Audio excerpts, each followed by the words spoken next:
పోయి తల్లి పాదముల మీద పడి సాష్టాంగ ప్రణిపాతం చేసి నమస్కరించి ఒక మాట అన్నాడు. అమ్మా, అనంతుడి దర్శనం చేశాను, సంకర్షణుడి దర్శనం చేశాను, ఆదిశేషుణ్ణి స్తోత్రం చేశాను, విమానం ఎక్కి తిరిగాను.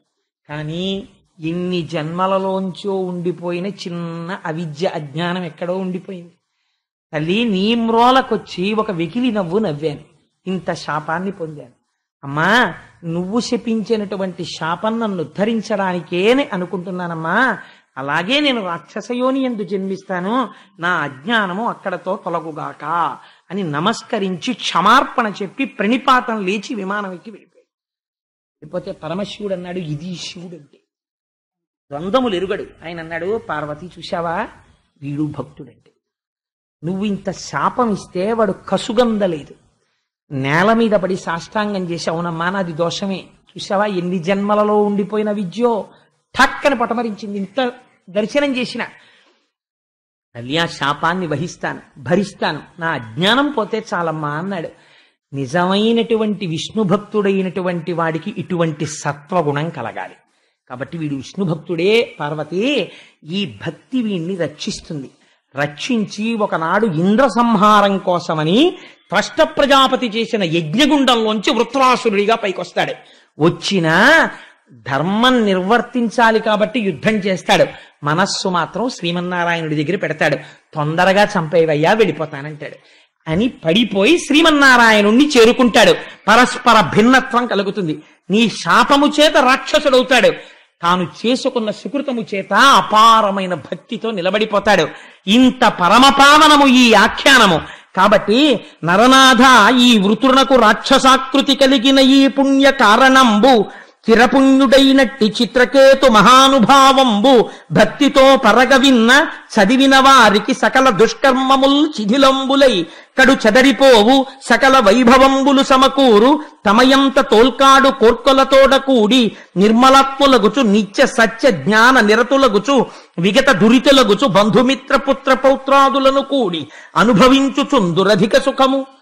ఇహమునందు వాళ్ళు ఏమైనా ప్రమాదము రావలసి ఉంటే అటువంటి ప్రమాదములు తొలగి పుత్రపౌత్రాభివృద్ధిగా 3 తరాలు చూసి ఇహమునందు సమస్త ఐశ్వర్యమును పొంది అంచమునందు భక్తి జ్ఞాన వైరాగ్యములు కలిగి మళ్లీ పుట్టవలసిన అవసరము లేనటువంటి పునరావృత్తి రహిత శాశ్వత శివ సాయుధ్య స్థితిని కటాక్షించగలిగిన మహోత్కృష్టమైనటువంటి ఆఖ్యానము ఈ వృత్రాసుర వధ.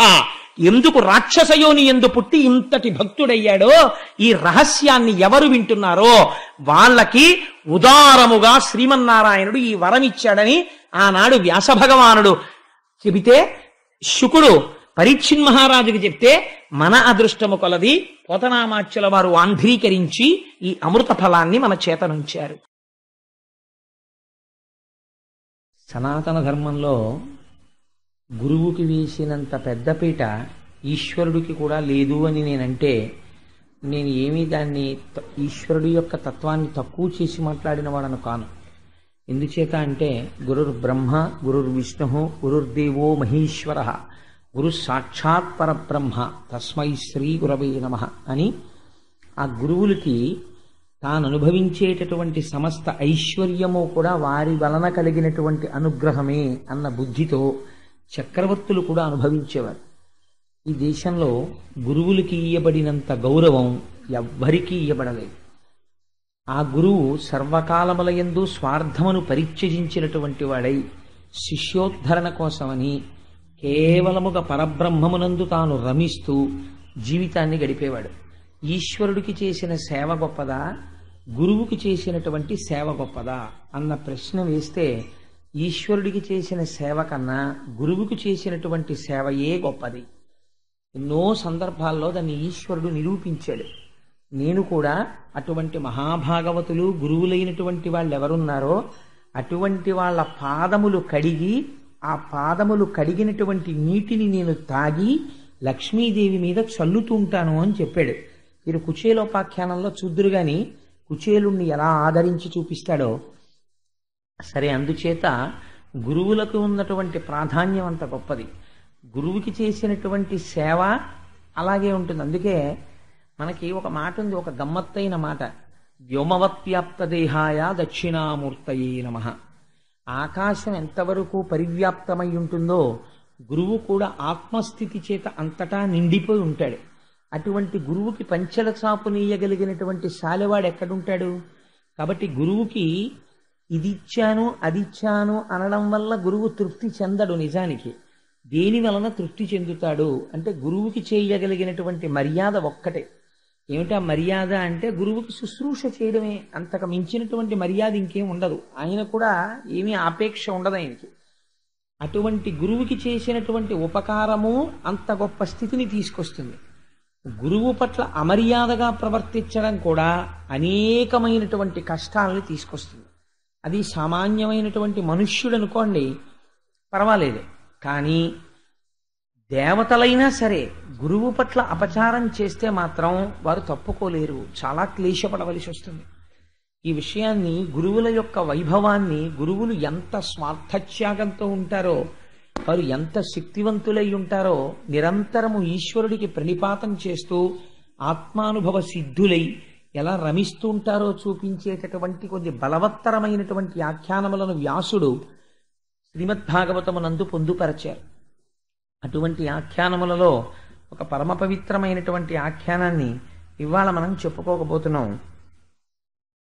ఒకానొక సమయంలో ఇంద్రుడు ఒక పెద్ద సభని తీర్చి ఉన్నాడు. ఆ సభకి అశ్వినీ దేవతలు వచ్చారు, యక్ష గంధర్వ కిన్నెర కింపురుషాదులు వచ్చారు, ఎందరో పెద్దలు వచ్చారు. వీరందరూ అక్కడ నిలబడి ఉండగా అప్సరసలు సేవిస్తూ ఇంద్రుడు సముచితమైనటువంటి సింహాసనం మీద కూర్చునున్నాడు. అందరూ ఇంద్రుడిని సేవించేవారు తప్ప ఇంద్రుడి చేత సేవింపబడవలసినటువంటి వారు ఆ సభలో లేరు. ఇక్కడే మీరు ఒక గమ్మత్తు తెలుసుకోవాలి. మీరు మిమ్మల్ని పూజించే వాళ్ళు చాలా మంది ఉండొచ్చు. ఒక ఉదాహరణ నేను చెప్తాను. ఇప్పుడు మీ అందరికీ నా యందు ఒక గౌరవభావం ఉన్నది అని నేను కాసేపు ఊహ చేశాను అనుకోండి. అంతటి గౌరవం పొందడానికి నేను పాత్రుడను కాను, అయినా గౌరవమును నేను పొందుటకు పాత్రుడను అని ఒక 2 నిమిషాలు నేను ఆలోచన చేశాను అనుకోండి. మీరందరూ నాకు నమస్కరిస్తారు. ఒక ఉదాహరణకి చెప్తున్నాను. అంటే నేను నిజంగా అలా నేను నమస్కారాలు పొందగలిగినంత అర్హుడనని నేను మాట్లాడటలేదు. ఒక ఉదాహరణకి చెప్తున్నాను. మీరందరూ నాకు నమస్కరిస్తారనుకోండి. నేను ఈ సభలో ఇలా కూర్చుని ఉండగా మాకు గురువులైనటువంటి బ్రహ్మశ్రీ మల్లంపల్లి అమరేశ్వర ప్రసాద్ గారు అలా నడిచి వెళ్ళి ఆ మూల ఎక్కడో కుర్చీలో కూర్చుంటూ నాకు కనపడ్డారనుకోండి. ఉత్తర క్షణం నేను ఏం చేయవలసి ఉంటుంది అంటే, అయ్యో నన్ను గౌరవించేవాళ్ళు, నాకు నమస్కరించేవాళ్ళు ఇంతమంది ఉన్నారు సభలో అని చూడడానికి వీలు లేదు. ఒకవేళ నేను ప్రసంగ మధ్యంలో ఉండగా మా గురుదేవులు ఇలా నడిచొస్తూ కనపడింది అనుకోండి, ఎన్నడూ వేదిక మించి లేచేటటువంటి అలవాటు లేకపోయినా ఒకవేళ మా సభలో గురువుగారు ఇలా వస్తూ కనపడ్డారనుకోండి, ఉత్తర క్షణం నేను చేయవలసిన కర్తవ్యమేమి? ఆప్ చేసి ప్రసంగాన్ని గబగబా కిందకి దిగి నా శిరస్సుని వారి పాదములకు తాటించి నమస్కరించాలి. ఎందుచేత అంటే ఆ గురువు యొక్క వైభవము ప్రకాశించి నా తయత మాట్లాడింపచేస్తాను. మా గురువుగారి అనుగ్రహం నా యందు ఆలోచించగలిగిన శక్తిగా పరిణమించింది. మా గురువుగారి ఆశీర్వచనం నన్ను ఇవాళ ఒక 4 విషయాలు ప్రస్తావన చేయగలిగినటువంటి శక్తిగా ఉన్నది. ఈశ్వరుడు కరచరణాదులతో కదిలి వచ్చిన రోజున నేను అదృష్టవంతుడినే సాకార దర్శనమును పొందగలిగితే, కానీ నిరంతరము నా పాలిట ఈశ్వరుడి కన్నా ఎక్కువై నాకు దర్శనమిచ్చి నన్ను ఆశీర్వదించగలిగినది ఎవరు? నా గురువులే. ఆ గురువు కనపడ్డారనుకోండి, ప్రణిపాతం చెయ్యవలసిందే. ఆ గురువులకి కూడా మళ్ళీ ఒక వరుస ఏర్పాటు చేసింది పార్వతీదేవితో. పరమశివుడు అంటాడు, సూచక గురువు అని మనకు ఒకరు ఉంటారు. సూచక గురువు అంటే చిన్నతనంలో పాఠం చెప్పినవారు. సూచక గురువు కనపడితే లేచి నమస్కారం చెయ్యాలి. సూచక గురువు కన్నా గొప్పవారెవరు అంటే వాచక గురువు. వాచక గురువు అంటే ఒక ఆశ్రమాన్ని నిర్మాణం చేసినప్పుడు మనం లోపలికి వెళ్ళగానే దాంట్లో నియమాలు చెప్తారు. ఒక్కొక్క చోట ధర్మాధికారి అని పిలుస్తూ ఉంటారు. అయ్యా ఈ ఆశ్రమంలో మీరు ఇలా ప్రవేశించాల్సి ఉంటుంది, ఇక్కడిక్కడ ఇలా దర్శనం చెయ్యాలి, ఈ ఆశ్రమానికి కట్టుబాటు ఉంటుంది అని చెప్తారు. వారిని వాచక గురువు అంటారు. వీరిద్దరికన్నా గొప్పవారు ఒకరు ఉంటారు, వారిని బోధక గురువు అంటారు. వారు మంత్రోపదేశం చేసినటువంటి గురువు. వారు వయస్సులో మనకన్నా చిన్నవారైనా మంత్రోపదేశం చేసిన గురువు కనపడినా సరే ప్రణిపాతం చెయ్యాలి నేల మీద పడి. అందుకని బోధక గురువు. బోధక గురువు కన్నా గొప్పవారెవరు? పరమగురువు. పరమగురువు అంటే ఒక చంద్రశేఖర పరమాచార్య స్వామి వంటి మహాపురుషులు. అటువంటి మహాపురుషుడు వచ్చారనుకోండి, బోధక గురువులందరూ కూడా లేచి నమస్కారం చేస్తారు. పరమ గురువు 5వ వాణ్ణి కూడా శాస్త్రం గురువుగా నిర్ణయించింది. కానీ ఎప్పుడూ అటువంటి గురువుని ఆశ్రయించకూడదు, అటువంటి గురువు దగ్గర ఏవీ ఉపదేశాలు తీసుకోకూడదు. కానీ ఆయన్ని గురువే అంటారు. ఎవరైనా నిషిద్ధ గురువు, ఉండకూడని గురువు. ఎవరైనా ఉగ్ర పూజలు మొదలైనటువంటివి నేర్పడం, అక్కర్లేనటువంటి విషయాలు, సరే దాని గురించి నేను అసలు ఎక్కువ ప్రస్తావన చేయను, దాని పేరే నిషిద్ధ గురువు కనుక. అందుకని 5గురిగా పరమశివుడు పార్వతీదేవికి తెలియచేస్తాడు. ఇక గురువు యొక్క వైభవము అంత గొప్పగా ఉంటుంది. నేను ఒక్క మాట చెప్తే మీరు తొందరగా దాన్ని గ్రహించగలుగుతారని నేను అనుకుంటున్నాను. బ్రహ్మస్థానే కృతం పాపం విష్ణుస్థానే విముచ్యతి. ఒక్కటే పరబ్రహ్మస్వరూపమైన అది సృష్టి స్థితి లయలు చెయ్యడంలో బ్రహ్మ విష్ణు మహేశ్వరులుగా భాషిస్తూ ఉంటుంది. బ్రహ్మస్థానే కృతం పాపం విష్ణుస్థానే విముచ్యతి. ఎప్పుడైనా చతుర్ముఖ బ్రహ్మగారి స్థానమునందు అపచారం జరిగితే శ్రీ మహావిష్ణువు యొక్క మూర్తికి నమస్కరిస్తే పోతుంది. విష్ణుస్థానే కృతం పాపం శివస్థానే విముచ్యతి. జ్ఞానదాత కాబట్టి విష్ణువునందు జరిగినటువంటి అపచారాన్ని పరమశివుడు పరిహరిస్తాడు.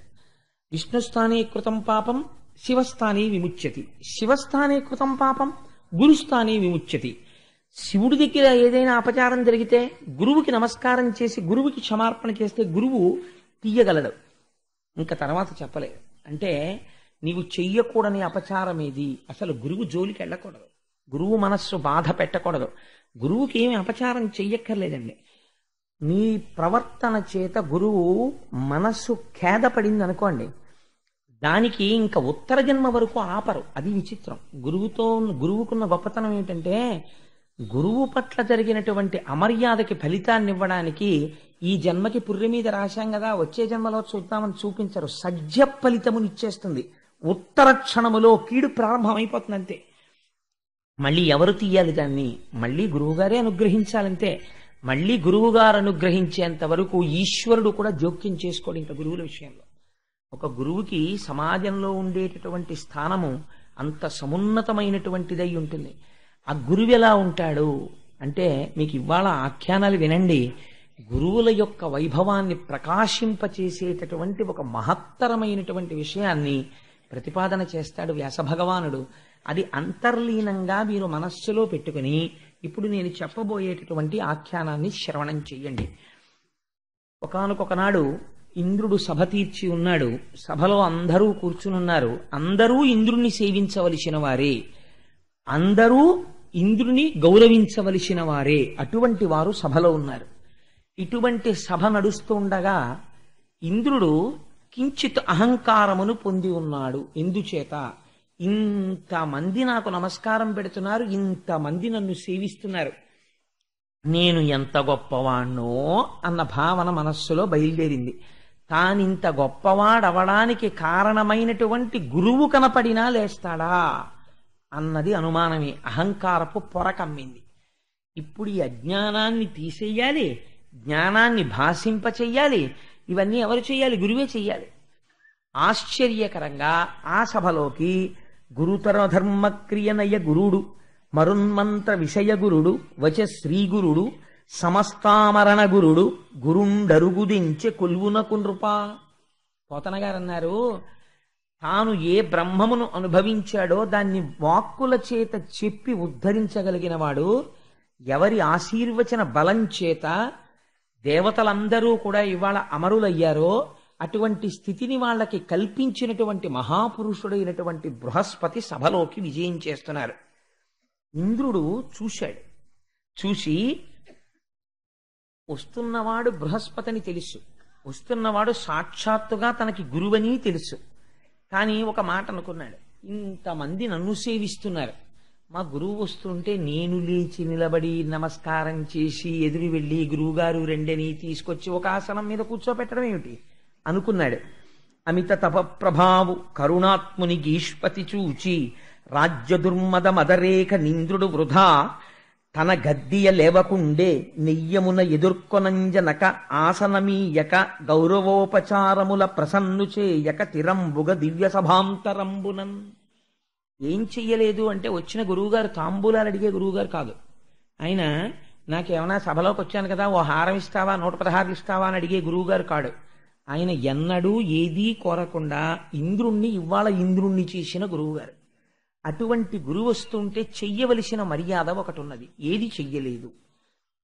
లేచి నిలబడలేదు, నమస్కరించలేదు, ఎదురు వెళ్ళలేదు, స్వాగతం పలకలేదు, ఒక ఉచితాసనమును చూపించలేదు, అర్ఘ్యమియ్యలేదు, పాద్యమియ్యలేదు, ఏమీ పలకలేదు. గురుడు వచ్చి సభామంటపంలోకి వస్తూ ఒక్క 2 అడుగులు వేసి చూశాడు. వస్తున్నాడు ఎవరు అన్నట్టుగా కూర్చునున్నాడు. వెంటనే బృహస్పతి అనుకున్నారు, అప్పుడు సురపతి కన్నుల కప్పిన సురరాజ్యమద వికారంబునకున్ చప్పుడు చేయక గృహమునక పుణ్యుడు తిరిగిపోయ అతికిన్నుండై. అపుణ్యుడు అన్నారు. ఎంత గొప్ప మాట చూడండి. కిన్నుండై, కించిత్ బాధ కలిగింది మనస్సులో. ఇంతటి వాణ్ణి చేశాను, వీడు ఇంతటి వాడు కావడానికి కారకుడైనటువంటి నేను సభలో కనపడితే లేచి నిలబడి నమస్కరించలేదు అని. ఇంకా ఇటువంటి సభలో పైగా ఇంకొకటి ఉంది. అటువంటి సభలోకి వెళ్ళి బృహస్పతి కూర్చున్నారనుకోండి, ఇంద్రుడు ఎంత అనాదరం చేస్తుంటే అంత పాపము ఇంద్రుణ్ణి కట్టి కుడిపేస్తుంది. కాబట్టి నిజంగా పుణ్యాత్ముడే బృహస్పతి. ఉద్ధరించాలంటే ఏం చేయాలి? ఇంకా తన సభలో ఉండకూడదు. అందుకని నిశ్శబ్దంగా, ఓహో వీడికి సురపతి కన్నుల కప్పిన సురరాజ్యమద వికారంబునకున్, వీడివ్వాల నేను దేవలోకానికి అధిపతిననేటటువంటి మద వికారమును పొందాడు కాబట్టి నేను ఇంకిక్కడ కనపడకూడదు. దీని గురించి రామకృష్ణ పరమహంస చాలా గొప్ప విషయం చెప్తారండి.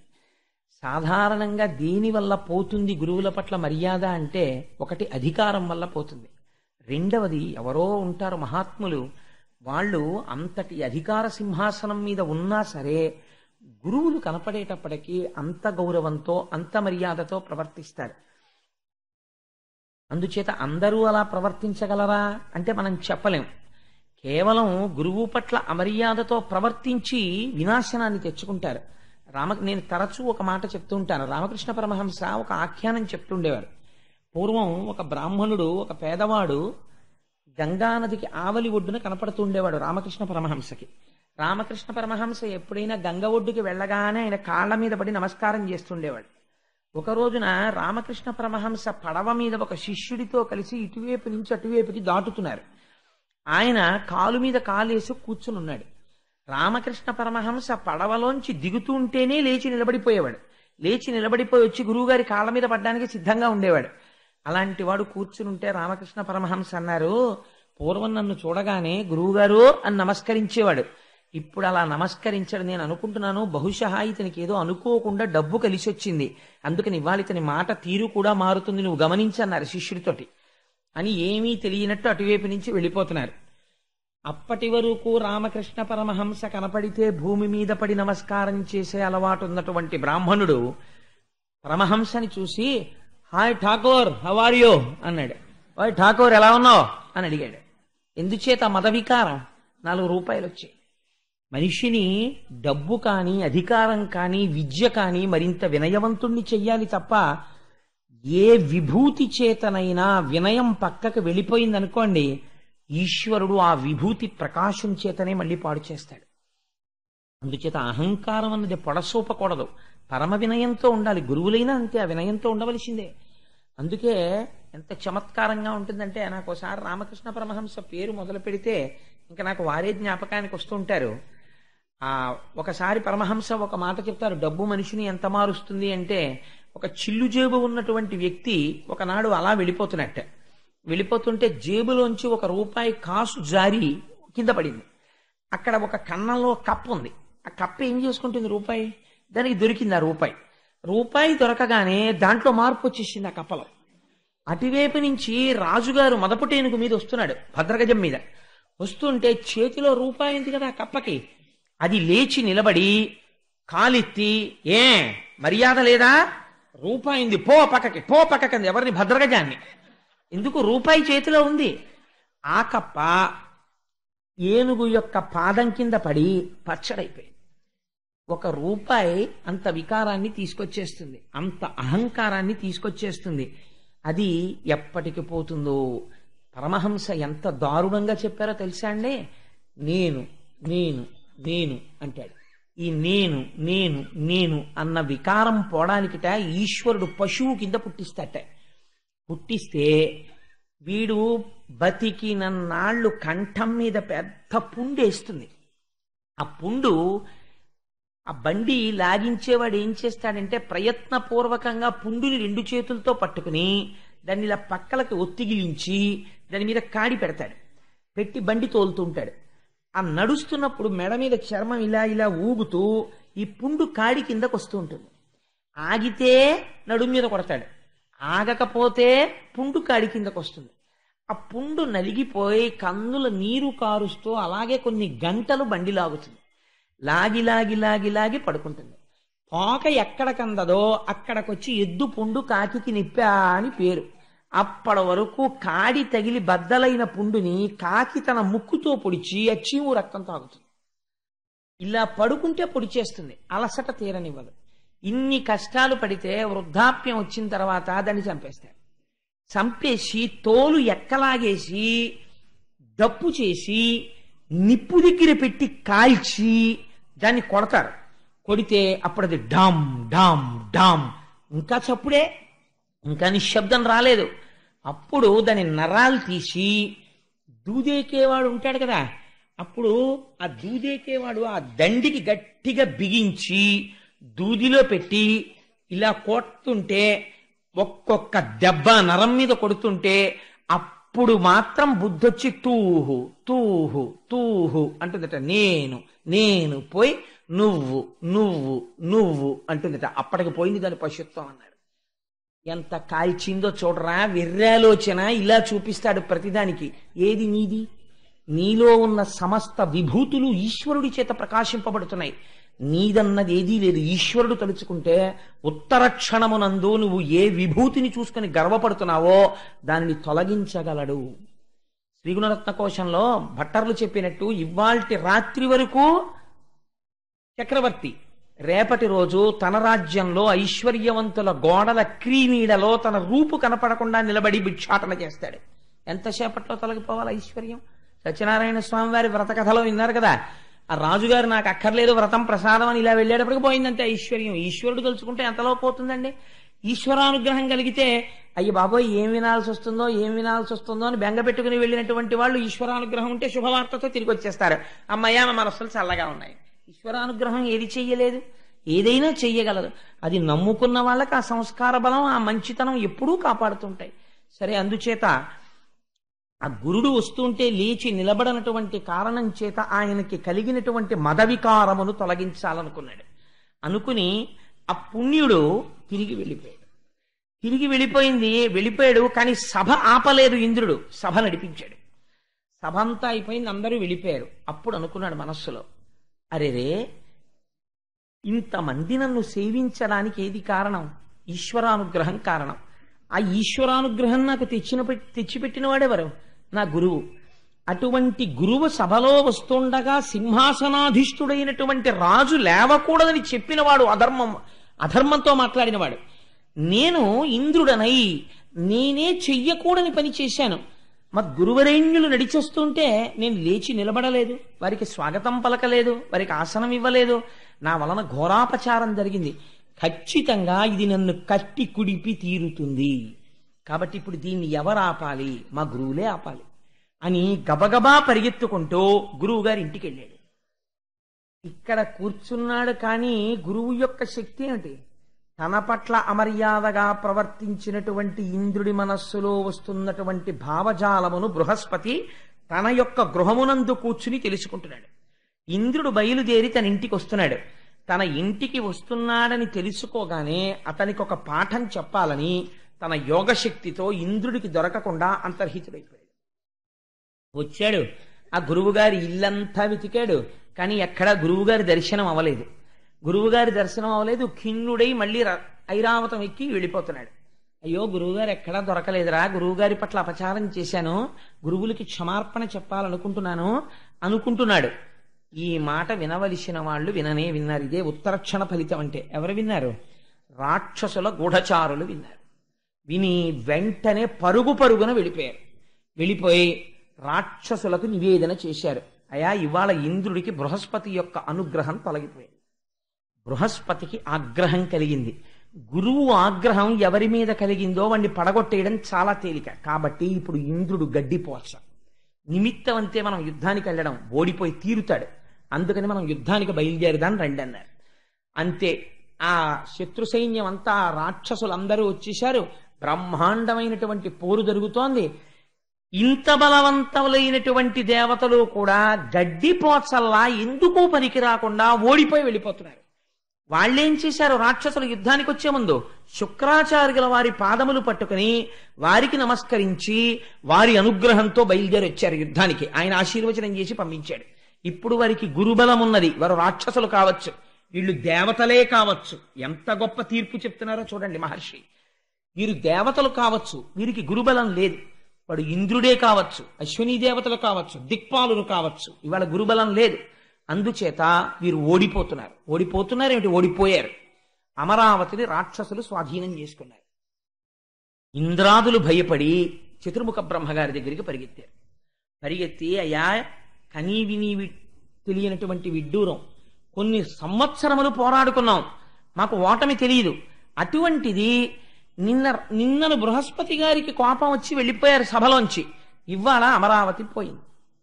ఉత్తర క్షణంలో నేను రాజ్య భ్రష్టుడనైపోయాను, సింహాసన భ్రష్టుడనైపోయాను. దేని మీద కూర్చుని వీళ్ళందరూ నా వాళ్ళని గౌరవింపబడ్డానో వాళ్ళ ఎదుటనే ఈ ఇంద్రుడు చేతకాని వాడు ఓడిపోయాడు, మన నాయకుడు అనిపించుకుని తిరిగి వచ్చేశాను. దీనికి అంతటికీ కారణం నేను బృహస్పతిని అవమానించడమే అని అనుకుంటున్నాను.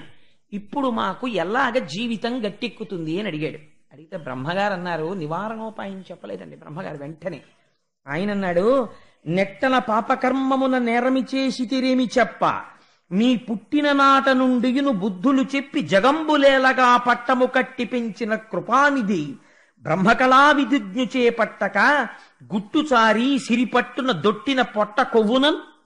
ఎంత గొప్ప మాట అడిగాడో చూడండి చతుర్ముఖ బ్రహ్మగారు. మీరు పుట్టినప్పటి నుంచి మీకు మరణం లేదని మీరు సంతోషపడిపోతున్నారు, అమృతం దాగామని. పుట్టినప్పటి నుంచి మహానుభావుడు బ్రహ్మ విద్యా నిపుణుడై అంతటా ఈశ్వరుణ్ణి చూస్తూ తన కోసమని కాకుండా మహాత్యాగి అయి మీకందరికీ ఈ సుస్థిరమైన స్థానములను కల్పించాడు. అటువంటి మహాపురుషుణ్ణి ఎలా గౌరవించాలో మీకు చేత కాలేదంటే కొవ్వుతో నిండింది ఇవ్వాల. అందుకే మీరు సింహాసన భ్రష్టులయ్యారు. ఏ గురువు మీ పట్ల ఆగ్రహాన్ని చూపించాడో చతుర్ముఖ బ్రహ్మగారే తలుచుకుంటే ఒక్కసారి బృహస్పతిని ప్రార్థన చేసి పిలవగలరు. కానీ గురువు పట్ల ఆయన చూపించిన మర్యాద చూడండి. సాధారణంగా ఒక రాక్షసుడు యుద్ధానికి వస్తే వెంటనే తన నివారణోపాయమునకు శ్రీ మహావిష్ణువుని ఆశ్రయింపచేస్తారు బ్రహ్మగారు. ఆశ్రయింపచేయలేదు, ఆయన అలా చెప్పలేదు. ఎంత గమ్మత్తైనటువంటి మాట్లాడంటే, మీకు దేని వలన రాజ్యము పోయినది మీరు బాగా ఎరిక కలిగైందా అంటే, అయ్యా మా బుద్ధి వచ్చిందండి, గురువు గారి అనుగ్రహం పోయింది, ఉత్తర క్షణం ఐశ్వర్యం పోయింది. కాబట్టి ఇప్పుడు మీకేం ఉండాలి? గురువుల అనుగ్రహం ఉండాలి. గురువు అనుగ్రహం ఎక్కడి నుంచి వస్తుంది? గురువు గారిలోంచే వస్తుంది. రమణ మహర్షి ఎంత గొప్ప మాట చెప్పారండి. నిజంగా ఒక తెలిసి తెలియని వాడు అడిగితే అడిగి ఉండవచ్చు, కానీ ఎంత గొప్ప జవాబు వచ్చిందో చూడండి. రమణుల దగ్గరికి వెళ్ళి అన్నాడు, మీకు సర్కోమా పుట్టింది, మీకు బెంగలేదు, ఎందుకంటే నేను శరీరం కాదంటారు. పుండుకి పుండు పుట్టింది అంటారు. చావు వస్తుంది, నాకు చావు లేదు, శరీరానికి వస్తుంది అంటారు. మీరు నోరు విప్పి ఏమీ మాట్లాడరు, మీరెవ్వరికి ఏం ఉపదేశం చేయరు, మీరెవ్వరితో పూజలు చేయించరు. మీరెప్పుడూ అరుణాచలం కొండెక్కి కూర్చుని మీలో మీరు రమించిపోతుంటారు. ఎప్పుడైనా మీకు మాట్లాడాలనిపిస్తే మాట్లాడతారు. మాట్లాడేటప్పుడు ఎంతమంది ఉన్నారని మీరు చూడరు, మీరు ఎవరిని ఉద్ధరించాలనుకుంటున్నారో వాళ్ళతో మాట్లాడతారంతే. కాబట్టి మీ వలన ఏమిటి ప్రయోజనం ప్రపంచానికి అని అడిగితే రమణ మహర్షి అన్నారు, ఒక నవ్వు నవ్వి, గురువు శరీరములో ఉండడం వల్ల ఎవరికి అనుగ్రహం అంటే శిష్యులకే. ఎందుకని? గురువు తాను శరీరము కాదు అని స్థిరముగా తెలుసుకున్నవాడు. కాబట్టి శరీరము పడిపోతే గురువు శోకించడు, తృణప్రాయంగా శరీరాన్ని వదిలిపెట్టేస్తాడు. కానీ ఆ గురువు శరీరంలో లేకపోవడం వల్ల ఎవరు నష్టపోతున్నారు? శిష్యులు నష్టపోతున్నారు. ఎందుకని? శరీరములో లేడు కనుక ఆ గురువు ఉపదేశం చెయ్యడం కుదరదు. కాబట్టి గురువు ఎందుకుంటాడు శరీరంలో? గురువు శరీరంలో ఉండడం వల్ల ఎవరికి ప్రయోజనము? శిష్యులకే ప్రయోజనము. లోక ప్రయోజనము శిష్యుల వలననే ప్రసరిస్తుంది. ఒక సూరి నాగమ్మ గారు మహాతల్లి ఆవిడ చేసిన సేవ ఎవరు చేశారండి ఈ ప్రపంచానికి?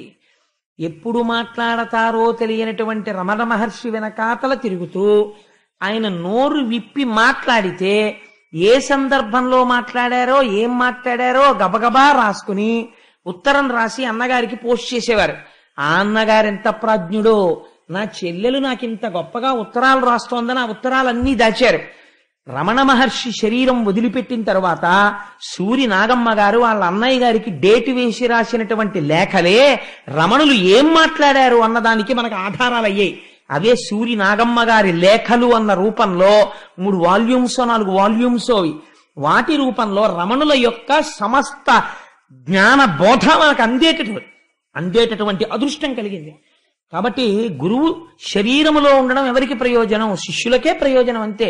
గురువు శరీరము వదిలిపెట్టాడు, ఎవరు నష్టపోయారు? శిష్యులే నష్టపోయారు అంతే. అందుచేత అటువంటి గురువు ఇప్పుడు మీకు కనపడకుండా వెళ్ళిపోయాడు. కాబట్టి ఇప్పుడు గురువు లేడు. బ్రహ్మగారు తలుచుకుంటే బృహస్పతిని మళ్ళీ పిలవలేరా అండి? అలా పిలిచి నచ్చ చెప్పి కూర్చోపెట్టి చెయ్యకూడదు. ఒక విషయం సమాజంలో ఉన్న వాళ్ళు తెలుసుకోవాలి.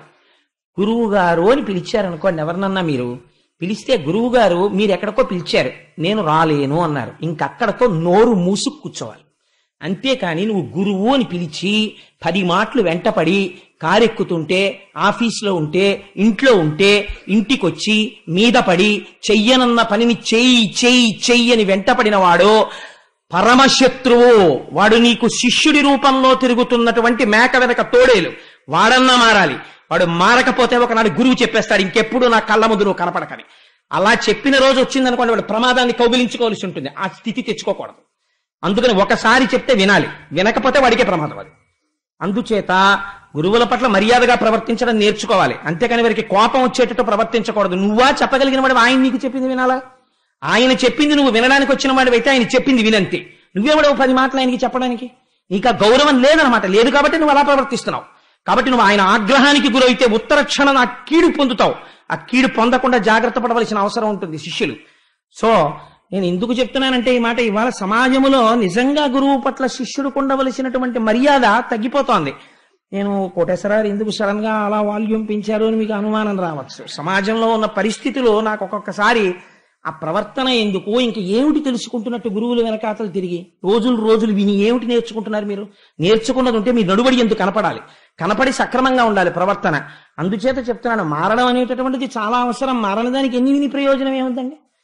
కాబట్టి ఆ మాట చతుర్ముఖ బ్రహ్మగారు గురువుని పిలిచి చెప్పకూడదు. ఎంత మర్యాద పాటించాడో చూడండి. బ్రహ్మగారంతటి వాడు పిలిచి, అయ్యా మీరు వాళ్ళందరూ బాధపడుతున్నారండి, మీరు వెళ్ళండి అని చెప్పలేదని. ఎంత మర్యాద ప్రవర్తించాడంటే, ప్రస్తుతం గురుస్థానం ఖాళీగా ఉండకూడదు. అందాక నేను మీకు ఒక అభయం ఇస్తున్నాను. మీరు ఏం చేస్తారంటే, వెళ్ళి ఒక గురువుని ఆశ్రయించి గురువు యొక్క అనుగ్రహమును పొందండి. ఆచార్య పురుషుడిగా ఉండడానికి అర్హుడైన వారెవరో వారి పాదములు పట్టుకోండి. అంటే వాళ్ళు అన్నారు, మాకేం తెలుసు, మేము ఎవరి పాదాలు పట్టుకుంటాం? గురువు పాదాలు పట్టుకుని రక్షింపబలవలసిన వాడు గురువు ఎలా ఉండాలో ఎలా నిర్ణయించుకుంటాడు? కాబట్టి మీరే సెలవిస్తే మేము అటువంటి మహాపురుషుడి యొక్క పాదములు పట్టుకుని మా గురువులు ప్రసన్నులయ్యేంత వరకు గురువుల యొక్క అనుగ్రహాన్ని పొందుతూ, వీళ్ళకి నడువడి తెలిసిందిరా అన్న రోజున మళ్ళీ మా గురువుల అనుగ్రహం మాకు కలుగుతుంది. అందుకని మీరు మా యందు సులభులై కారుణ్యమును ప్రసరించవలసినది, మాకొక గురువుని చూపించవలసినది అన్నారు. అంటే చతుర్ముఖ బ్రహ్మగారు అన్నారు, త్వష్ట ప్రజాపతి అనబడేటటువంటి ప్రజాపతికి ఒక కుమారుడు ఉన్నాడు. వరసకి ఆయన మీకన్నా చాలా చిన్నవాడు, కుమారుడి వరుస. కానీ ఆయన ఆత్మజ్ఞాని, బ్రహ్మజ్ఞాని, సర్వకాలముల యందు బ్రహ్మమునందు రమిస్తూ ఉంటాడు. అటువంటి మహాపురుషుణ్ణి మీరు సేవించి ఆచార్య పదవి యందు, గురు పదవి యందు కూర్చోపెడితే ఆయన యొక్క అనుగ్రహం చేత, ఆయన ఆశీర్వచనము చేత మళ్ళీ మీరు రాజ్య సంపదలను పొందగలరు. అందుకని మీరు వెళ్ళి ఆ త్వష్ట ప్రజాపతి యొక్క కుమారుడైనటువంటి విశ్వరూపుణ్ణి ప్రార్థన చెయ్యండి అన్నారు. అంటే వీళ్ళందరూ త్వష్ట ప్రజాపతి యొక్క కుమారుడైన విశ్వరూపుణ్ణి ఆశ్రయించారు. ఆ విశ్వరూపుడితో ఒక గమ్మత్తైనటువంటి పరిస్థితి ఉందండి. వారికి 3 ముఖములు ఉంటాయి. వారు యజ్ఞములో కూర్చుని ఉన్నప్పుడు ఒక ముఖంతో హవిస్సులు ఇచ్చినప్పుడు అన్నం తింటాడు, ఒక ముఖంతో సురాపానం చేస్తాడు. సురాపానం అంటే కళ్ళు తాగడం అనుకోకండి, అది దేవతల చేత ప్రసాదింపబడిన సుర అని ఒకటి ఉంటుంది, దాన్ని స్వీకరిస్తాడు. వేరొక ముఖంతో సోమరసాన్ని తాగుతాడు యజ్ఞంలో. ఈ మూడింటిని తాగే లక్షణం ఉన్నవాడు మహాబ్రహ్మజ్ఞాని, గొప్ప తపశ్శక్తి సంపన్నుడు, ఎన్నడూ ఎవరి దగ్గర చెయ్యి చాపి ఏదీ కావాలని కోరుకున్నవాడు కాడు, నిరంతరము ఈశ్వరుడు యొక్క శుశ్రూష చేసేటటువంటి లక్షణం ఉన్నవాడు. అటువంటి మహాపురుషుడు కనుక ఆ విశ్వరూపుడి దగ్గరికి వెళ్ళారు. వెళ్ళి విశ్వరూపుణ్ణి ప్రార్థన చేశారు. ఇప్పుడు వాళ్ళకి తెలిసొచ్చింది ఎలా ప్రవర్తించాలో, తప్పు దిద్దుకున్నారు.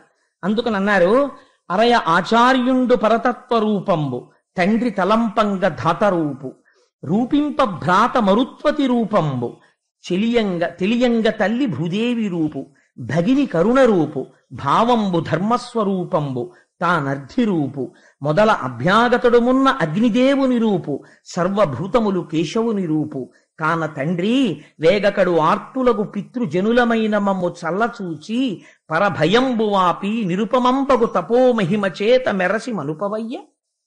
ఎంత గొప్ప మాట మాట్లాడారో చూడండి. విశ్వరూపుడి దగ్గరికి వెళ్ళి, అయ్యా ఆచార్యుడు పరతత్వ రూపంబు, ఇప్పుడు మాకు తెలిసింది గురువు అంటే ఎవరో తెలుసా?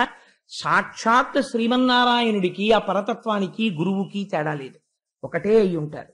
తండ్రి తలపంగ ధాతు రూపు, చతుర్ముఖ బ్రహ్మగారి యొక్క రూపమే తండ్రిగా ఉంటుంది. తండ్రి గారిని సేవించినా, తండ్రి గారికి నమస్కరించినా, అందుకే తండ్రి ఉపదేశం చేస్తే బ్రహ్మోపదేశమే, అందుకని చతుర్ముఖ బ్రహ్మగారే తండ్రిగా ఉంటాడు. రూపింప భ్రాత మరుత్వతి రూపంబు, సోదరుడు ఎవరుంటాడో ఆయన ఇంద్రుడి యొక్క రూపంలో ఉంటాడు. అన్నగారిని సేవిస్తే దేవేంద్రుణ్ణి సేవించినట్టు. తెలియంగ తల్లి భూదేవి రూపు, అమ్మ భూదేవి యొక్క రూపం. భగిని కరుణ రూపు, తోడపుట్టిన అక్క చెల్లెళ్ళు సాక్షాత్ రాశీభూతమైనటువంటి దయాస్వరూపాలు. భావంబు ధర్మస్వరూపంబు, తన భావమే ధర్మస్వరూపం. తానర్ధి రూపు, తను అర్ధి రూపు అంటే ఒకరిని అర్థించేటటువంటి రూపం.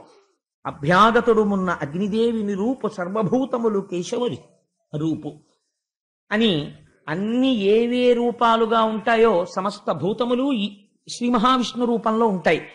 అందుకని నీకు మేము తండ్రుల వరస అవుతాం, ఎందుకంటే నువ్వు త్వష్ట ప్రజాపతి యొక్క కుమారుడవు, మేము దేవేంద్రాదులం. కానీ ఇవాళ నీలో ఉన్న జ్ఞానమును మేము గుర్తించాం. నువ్వు మాకన్నా చిన్నవాడివి, మా కొడుకు వరస, అందుకని నువ్వురా అని మేము అంటలేదు. నీ యందు గురుత్వమును చూచి మేము పెద్దవాళ్ళమైనా, పదవులలో ఉన్నా, నువ్వు పర్ణశాలలో ఉన్నా, మాకు చిన్నవాడివైనా, కొడుకు వరసైనా, నీవు తండ్రి వరసైనా, నిన్ను పరతత్వంగా చూసి నీ పారములకు మా శిరస్సు తాటించి నమస్కరిస్తున్నాం. మాకు ఆచార్యత్వాన్ని వహించి మళ్ళీ మాకు దేవేంద్రాది పదవులు వచ్చేటట్టుగా మాకు అనుగ్రహాన్ని కటాక్షించు. ఇంకా మాటలో ఒక చిన్న తేడా ఉండిపోయిందండి.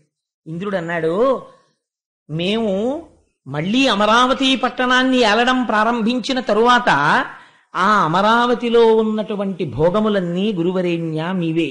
మాకు ఏ ఐశ్వర్యం ఉంటుందో అది మీదే, మాకు ఏ సంపత్తి ఉంటుందో అది మీదే. వినయంతోనే అంటున్నాడు ఈ మాట. ఈ మాటలంటే విశ్వరూపుడు నవ్వి అన్నాడు, నేనేం చేస్తుంటానో తెలుసా? గురువులంటే ఎంత వినమ్రులై, ఎంత నిస్వార్థంగా, మనస్సులో కూడా కోర్కెని జనింపనివ్వనివ్వరు. ఇది నాకు కలిగితే బావుండును శిష్యుల వల్ల అన్న కోరిక గురువుకి రాకూడదు. శిష్యులు గురువు శరీరం చాలా కాలం నిలబడ్డం కోసం శిష్యులు అమర్చారనుకోండి గురువుగారికి, గురువుగారు ఇలా ఉంటే మీ శరీరం పడిపోతుంది, అందుకని మీరు నడవకండి, మేము పల్లకీలో తీసుకెడతాం అన్నారనుకోండి గురువుగారి, దోషం లేదు. అందుకే చంద్రశేఖర పరమాచార్య స్వామి తాను నడవనన్నా నడిచేవారు, శిష్యుల పల్లకీ అన్నా ఎక్కారు తప్ప మహానుభావుడు సన్యసించి పీఠాధిపతి అయ్యారు కనుక కారు కూడా ఎక్కేవారు కాదు. అందుకే వారు నడిచే దేవుడయ్యారు, మూర్తీభవించిన ధర్మస్వరూపం అయ్యారు మహానుభావుడు. అందుచేత నువ్వు కోరుకోవు, కానీ మేము అడుగుతున్నాం, మా ఐశ్వర్యములన్నీ నీవే అన్నారు. అంటే ఆయన అన్నాడు, నేను సాధారణంగా ఎలా బ్రతుకుతానో తెలుసా? వ్యవసాయ క్షేత్రములలో వ్యవసాయదారులు పంట ఇంటికి తీసుకుపోయిన తరువాత కొన్ని కంకులు వదిలేస్తారు, ఇంకా వాటిని తీసుకెళ్లే ఉద్దేశ్యం వాళ్ళకు ఉండదు. అలా భూమి మీద పడిపోయినటువంటి కంకులు, మట్టిలో పడిపోయినటువంటి ధాన్యాన్ని ఏరుకుని అవి తెచ్చుకుని త్యాగరాజస్వామి అలా జీవించారు. ఆయన ప్రతి ఇంటి దగ్గరికి వెళ్ళి భిక్ష స్వీకరించినట్టు స్వీకరించేవారు. సాధారణంగా ఇలా కూడా స్వీకరిస్తూ ఉంటారు. అంటే పొలాల్లోకి వెళ్ళి పడిపోయిన గింజలు ఏరుకుని అవి ఎవ్వరికీ పనికిరావు, మట్టిలో కలిసిపోతాయి. అవి తెచ్చుకుని దంపుకుని బియ్యం చేసుకుని వండుకు తింటారు తప్ప అసలు ఏ భూతమునకు సంబంధించినది కూడా ఇలా చెయ్యి చాపి అడిగి తినరు. ఇలా ఉండడం చాలా గొప్ప బ్రహ్మజ్ఞానం ఉంటే కానీ కుదరదు. చాలా మంది అంటారు తెలియక, కుచేలుడేదో కృష్ణుడికి పెట్టకుండా అటుకులు తినేశాడు అందుకని దరిద్రం వచ్చింది అనుకుంటుంటారు. మీరు భాగవతంలో విందురు గాని కుచేలుడు అంటే ఏమిటో, ఆ కుచేలుడి కాళ్ళు కడిగి ఆ నీళ్లు తన శిరస్సును తల్లుకున్నాడు కృష్ణ పరమాత్మ. బ్రహ్మజ్ఞానం అంటే ఎలా ఉంటుందో చూద్దరు కానీ కుచేలుడు అటువంటి దిక్కుమాలిన పనులు చేసిన వాడు కాడు. ఎవడు సృష్టించాడో తెలియదు ఆ మాట. సరే, అందుచేత నేను అటువంటి ధాన్యం ఏరుకు తింటాను. నాకు సర్వభూతముల యందు ఈశ్వరుడు కనపడుతుంటాడు. నేను బ్రహ్మజ్ఞానినై రమిస్తూ ఉంటాను. నేను పౌరోహిత్యం చెయ్యడం ఏమిటయ్యా? నేను పౌరోహిత్యం చేస్తే మీకందరికీ కావలసింది ఏదో చెయ్యాలి అంటే మీరు రేపు పొద్దున్న ఏమడుగుతారు? మాకేదో ఈ కోరిక తీరాలి, యజ్ఞం చేయించంటారు. మీ కోరిక తీరడానికి యజ్ఞం చేయిస్తే ఇంకోడెవడో పాడైపోవడానికి చేయించాలి కదా. కాబట్టి నాకు అలా భేదాలు కనపడవు. అలా ఎలా చేయించడం కుదురుతుంది? పౌరోహిత్యం అలా చేస్తే నాకున్నటువంటి బ్రహ్మ తేజస్సు తగ్గిపోతుంది. అందుకని నేను ఒకరి దగ్గర ఇలా చెయ్యి చాపి ద్రవ్యం పట్టుకోవడం కానీ లేకపోతే పౌరోహిత్యం చేయడం కానీ నేను చేయనే. అలా అంటే మీ కోరికలు తీరడానికి కామ్యాలకు ఈశ్వరార్చనగా చేస్తే వేరు. అందుకని నేను అలా చేసేవాడిని కాదే. నాకు ఎలా కుదురుతుంది పౌరోహిత్యం? ఎంత గొప్ప మాట అన్నాడో చూడండి. నాకు ఏ కోరిక ఉందని చెయ్యను అన్నాడు. వాళ్ళన్నారు నీకు కోరిక ఉందని కాదు, మా కోరికలు ఉన్నాయని. నువ్వు ఉంటే తప్ప దిక్కు లేదు కనుక, నువ్వు గురుడిగా ఉండి మమ్మల్ని రక్షించి తీరాలి కనుక, అందుకని మాకు నువ్వు గురువుగా ఉండు అన్నాడు. అంటే మహానుభావుడు అంగీకరించాడు. తప్పకుండా అలాగే ఉంటానయ్యా మీకు గురువుగాను అన్నాడు. అని ఆయన వచ్చాడు. వస్తూనే ఆయన ఒక మహోత్కృష్టమైన పని చేశాడు. రాక్షసులకు ఇవ్వాల ఇంత శక్తి ఎక్కడ నుంచి వచ్చింది బేరీజ్ వేశాడు. ప్రపంచంలోనండి ఒక డ్యామ్ కట్టేటప్పుడు ఆ స్ట్రెంగ్త్ ఇవాల్యుయేట్ చేయగలిగిన వాడు ఉంటాడు. ఇన్ని ఫ్లోర్స్ అపార్ట్మెంట్ కట్టాలంటే ఎంత ఫౌండేషన్ వెయ్యాలి ఇవాల్యుయేట్ చేసేవాడు ఉంటాడు. కానీ మీరు ఒకటి చెప్పండి, ఒక మూర్తి ఉన్నది, ఆ మూర్తి కింద ఒక చక్రం ఉంది. ఆ చక్రము యొక్క కారణం చేత ఆ మూర్తి యందు విశేషమైన తేజస్సు ఉంది. అంత తేజస్సుని తట్టుకోగలిగినటువంటి తపశ్శక్తి సత్యశక్తి ఈనాడు ప్రపంచంలో ఉన్న మనుష్యులకి లేదు. కాబట్టి వీళ్ళెళ్ళి ఆ మూర్తి ముందు నిలబడలేరు కనుక ఇటువంటి వాళ్ళందరి శక్తి ఎంత, మూర్తి యందు అధికమైపోయిన శక్తి ఎంత శక్తిని ఇప్పుడు మినహాయిస్తే వీళ్ళు తట్టుకోగలుగుతారు అన్నది లెక్క కట్టి ఆ మూర్తిలోంచి అంత శక్తిని తీసివేయగలిగినటువంటి శక్తి ఒకడికి ఉన్నదనుకోండి, అప్పుడు ఆయన ఎంతటి మహానుభావుడై ఉండాలి. అదే శంకరాచార్యుల వారు. శంకరాచార్య స్వామి చేసిన గొప్ప పని ఏమిటో తెలుసా అండి? అఖిలాండేశ్వరి క్షేత్రంలో జంబుకేశ్వరంలో అమ్మవారిది విశేషమైన తేజస్సు. అమ్మవారి ముందు వెళ్ళి నిలబడలేరని అమ్మవారిలో ఎక్కువైపోయిన శక్తిని మినహాయింపు చేసి తీసేసి దాన్ని ఇప్పుడు మళ్ళీ ఎక్కడ పెట్టాలి? అది తేజస్సు శక్తి, దాన్ని ఎక్కడ పెట్టినా శక్తిపాతం అవుతుంది, అందుని పెట్టకూడదు. అందుకని ఏం చెయ్యాలి అంటే భూమి మీద వెయ్యాలి శ్రీచక్రం. కానీ అది జంబుకేశ్వరం జలలింగం. మళ్ళీ అక్కడ వెయ్యకుండా ఎంత గమ్మత్తు చేశారంటే రత్నాలతో కుండలాలు తయారు చేసి అమ్మవారి కుండలాలు శ్రీచక్ర తాటంకములు పెట్టి ఈ శ్రీచక్రాల్లోకి అమ్మవారి యొక్క తేజస్సుని ఆ కుండలాల్లోకి పెట్టి ఆ కుండలాలు అమ్మవారి చెవులకి పెట్టారు. పెడితే ఇప్పుడు మీరు అమ్మవారి ముందు వెళ్ళి నిలబడి కుండలముల వంక చూస్తే ఒక అనుగ్రహం, అమ్మవారి వంక చూస్తే ఒక అనుగ్రహం. ఇలా శంకర భగవత్పాదులు కలియుగంలో సేవింపబడలేనంత తేజస్సున్న మూర్తులలోంచి కొంత తేజస్సుని మినహాయింపు చేశారు. అది ఎంత ఉత్కృష్టమైనటువంటి విషయం అండి, ఎవరు చెయ్యగలరు? శంకర భగవత్పాదాచార్యులు చేశారు ఈ దేశానికి అటువంటి సేవ. అందుకని ఇప్పుడు విశ్వరూపుడు ఇది చేస్తున్నాడు. వాళ్ళు ఎంతటి తేజస్సు పొందారు, ఎక్కడ నుంచి పొందారు? శుక్రాచార్యుల వారి అనుగ్రహంలోంచి పొందారు. ఇప్పుడు దేవతలకి ఎంత శక్తి రావాలి, ఎంత శక్తి వస్తే ద్విగుణీకృత ఐశ్వర్యాన్ని ఇంద్రుడు పొందగలడు, రాక్షసుల్ని చంపగలడు. ఇది లెక్క కట్టడానికి ఆ తేజస్సుని గణించగలిగిన శక్తి ఇక్కడ ఉండాలి. అది ఆచార్య పదం అంటే, అది గురుత్వం అంటే, అది మహానుభావులకున్న శక్తి. ఇప్పుడు ఇంద్రుణ్ణి కూర్చోపెట్టి నారాయణ కవచాన్ని ఉపదేశం చేశాడు. నారాయణ కవచాన్ని ఉపదేశం చేసి ఒక గొప్ప మాట చెప్పాడు. ఏమయ్యా, నీకు నేను నారాయణ కవచాన్ని ఉపదేశం చేస్తున్నాను, అమ్మా ఉపన్యాసం మధ్యలో అవన్నీ ఎందుకమ్మా, ఎందుకు తల్లి అవన్నీ? నారాయణ కవచాన్ని ఉపదేశం చేస్తుంటే ఆయన ఎంతో సంతోషించి ఆ నారాయణ కవచాన్ని ఉపదేశం స్వీకరించిన తరువాత ఒక మాట చెప్పాడు. ఇతపూర్వం ఈ నారాయణ కవచాన్ని కౌశికుడనబడేటటువంటి ఒక బ్రాహ్మణుడు ఉపదేశం పొందాడు. ఉపదేశం పొంది ఆయన ఒక ఎడారిలో తిరుగుతున్నాడు.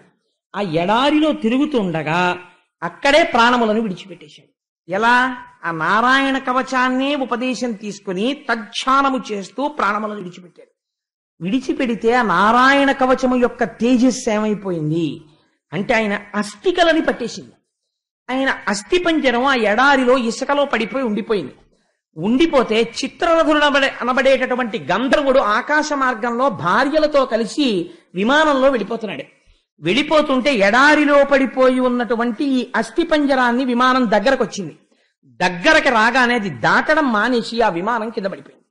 కింద పడిపోతే అందులోంచి గంధర్వుడు భార్యలతో బయటపడిపోయాడు. బయటపడిపోయి ఇదేమిటి అకస్మాత్తుగా విమానం భూమి మీద పడిపోయింది ఏమిటని తెల్లబోయాడు.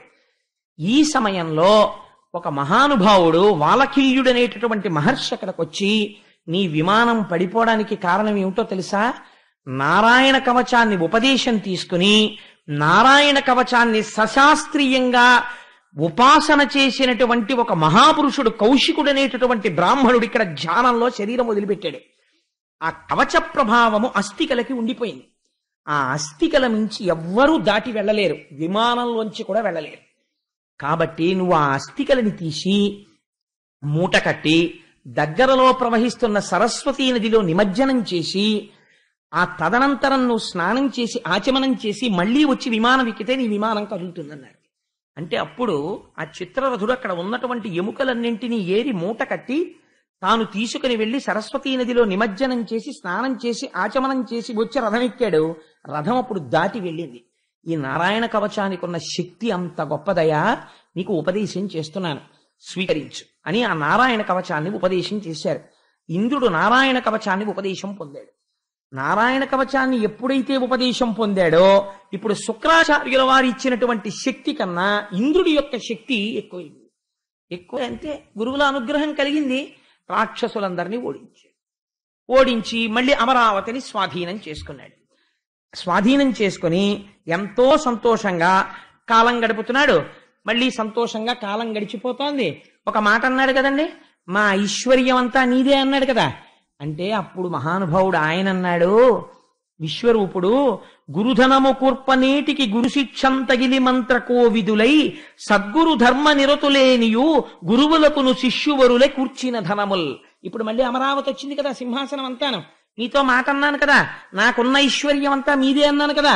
మహానుభావ, మీ అనుగ్రహంతో నేను మళ్ళీ లోకాన్ని పొందాను, స్వర్గలోకాన్ని. కాబట్టి మీరు ఈ ఐశ్వర్యం అంతా అనుభవించవచ్చు. అంటే మీరు గమ్మత్తు చూడండి, నా వలన వాడు ఇంత ఐశ్వర్యాన్ని పొందాడని వాడి ఐశ్వర్యాన్ని అనుభవించే ప్రయత్నం గురువు చెయ్యడు.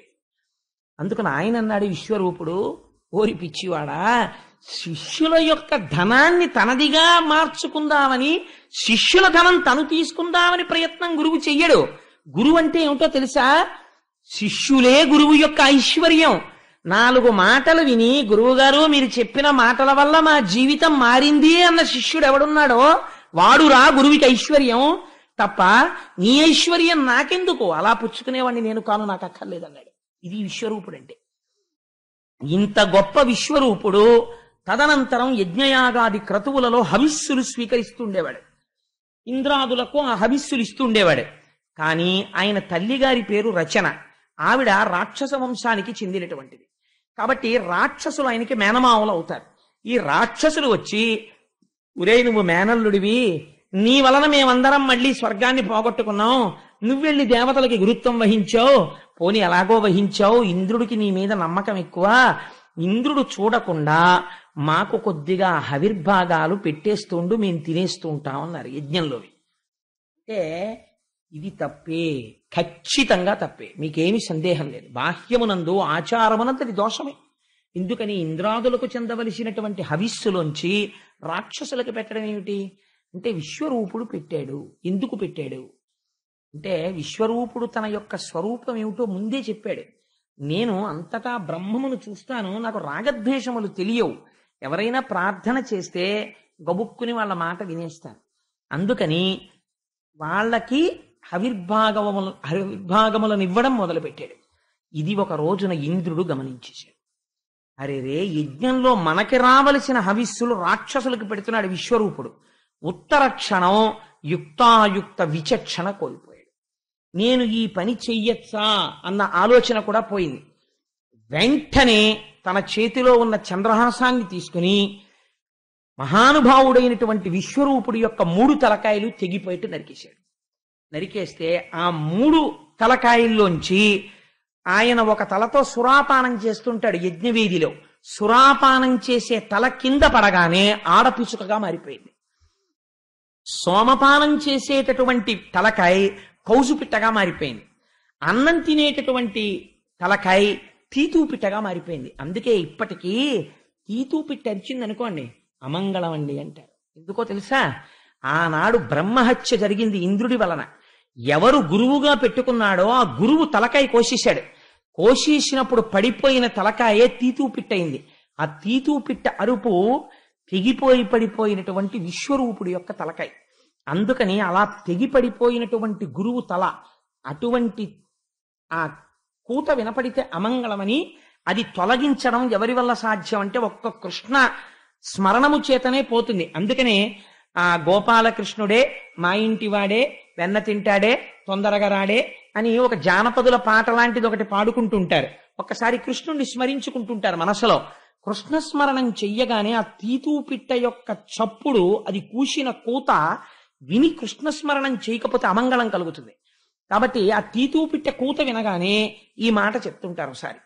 అవి కూడా నిజంగానే అలాగే ఊరి బయట ఎక్కడో ఎగురుతుంటాయి ఆ తీతూపిట్టలు అవిని. సరే, ఇప్పుడు మనం వాటి గురించి పెద్ద అల్లరిందుకు గానండి. అందుకని ఆ 3 తలలు 3 పిట్టలయ్యి. ఈ 3 పిట్టలు కూస్తూ ఇంద్రుడి వెంట పడ్డాయి. ఎందుకనేది బ్రహ్మహత్యా పాతకం, గురుద్రోహం. గురువుని సంహరించాడు. వెంటనే బ్రహ్మహత్యా రూపాన్ని, బ్రహ్మహత్య యొక్క పాపము 3 పిట్టల రూపంలో పైకొచ్చి ఇంద్రుణ్ణి తరవడం మొదలెట్టింది. తరవడం మొదలెడితే ఆ ఘోరమైన కోతలు వినలేక ఏడాది పాటు భరించాడు. ఇప్పుడు ఈ బ్రహ్మహత్యా పాతకం తను పెట్టి కూర్చుంటే మనశ్శాంతి లేదు. అందుకని ఇప్పుడు ఈ బ్రహ్మహత్యా పాతకాన్ని ఎవరికన్నా ఇచ్చేసేయాలి. ఎవడు పుచ్చుకుంటాడు? అయ్యా ఓ 1000 రూపాయలు దానం ఇస్తాను రెండంటే వస్తారు, లేకపోతే బంగారం ఇస్తాను రెండంటే వస్తారు, స్థలం ఇస్తానంటే వస్తారు, లేకపోతే ఏదో పుస్తకం దానం చేస్తానన్నా వస్తారు. అంతేకాని అయ్యా మీకు బ్రహ్మహత్య దానం చేస్తానండి ఓ భాగం రెండంటే ఎవరైనా వస్తారా? ఎవరు రారు. కానీ ఇంద్రుడి యొక్క మాట కాదనలేక ఆ రోజుల్లో 4 ఒప్పుకున్నారు. అది జాతి పర్యంతము నిలబడిపోతుంది ఆ బ్రహ్మహత్యా పాతకం అన్నారు. అలా ఒప్పుకున్న వాళ్ళు ఎవరో తెలుసా అండి? నా మీద కోప్పడకండి, నేను పురాణంలో ఉన్న మాట చెప్తాను కానీ నా సొంత రచనలు చెప్పను కదా. అందుకని 1 భూమి పుచ్చుకుంది, 2 నీరు పుచ్చుకుంది, 3 జలములు పుచ్చుకున్నాయి, 4 స్త్రీలు పుచ్చుకున్నారు. పుచ్చుకుంటే ఇంద్రుడి దగ్గర ఈ 4 పావువంతు బ్రహ్మహత్యా పాతకాన్ని పంచుకున్నారు. ఆ రోజున విశ్వరూపుడి తల్ల తెగిపోయిన పాపాన్ని. బ్రహ్మహత్యా పాతకం మేం పుచ్చుకున్న తర్వాత కాబట్టి మాకు వరాలు కూడా ఇమ్మని అడిగారు. అడిగితే భూమికి వరం ఇచ్చాడు. ఏమని? ఎవరైనా గొయ్యి తీసినా ఆ గొయ్యి తనంత తాను పూడుకుపోతుంది కొంతకాలానికి, నీకు వరం ఇస్తున్నాను. 2వది చెట్లకి వరం ఇచ్చాడు. ఎవరైనా తెలియక కత్తితో నరికేసినా మొదలుంటే చాలు మళ్ళీ చిగురుస్తుంది, నీకు వరం ఇస్తున్నాను. 3వది నీటికి వరం ఇస్తున్నాను. ఏ పని చేసినా ప్రక్షాళనమనబడేటటువంటి మాట దాని యందు ప్రయోగింపబడదు. మీరు ఏదో ముట్టుకోకూడని వస్తువుని ముట్టుకుని ఓ కాగితానికి తుడుచుకున్నారనుకోండి, అది ప్రక్షాళనం అనరు. నీటి చుక్క ముట్టుకున్నారనుకోండి, వెంటనే ప్రక్షాళనం అయిపోతుంది. అందుకే మంత్రపుష్పం చెప్పేటప్పుడు చేతిలోకి ఇచ్చిన పువ్వులు ఈశ్వరుడి పాదాల మీద వేయాలి కదా. ఓ చుక్క నీరు చేతిలో పోస్తే చెయ్యిలా తుడుచుకుంటాం, ఒక చుక్కైనా సరే చాలు.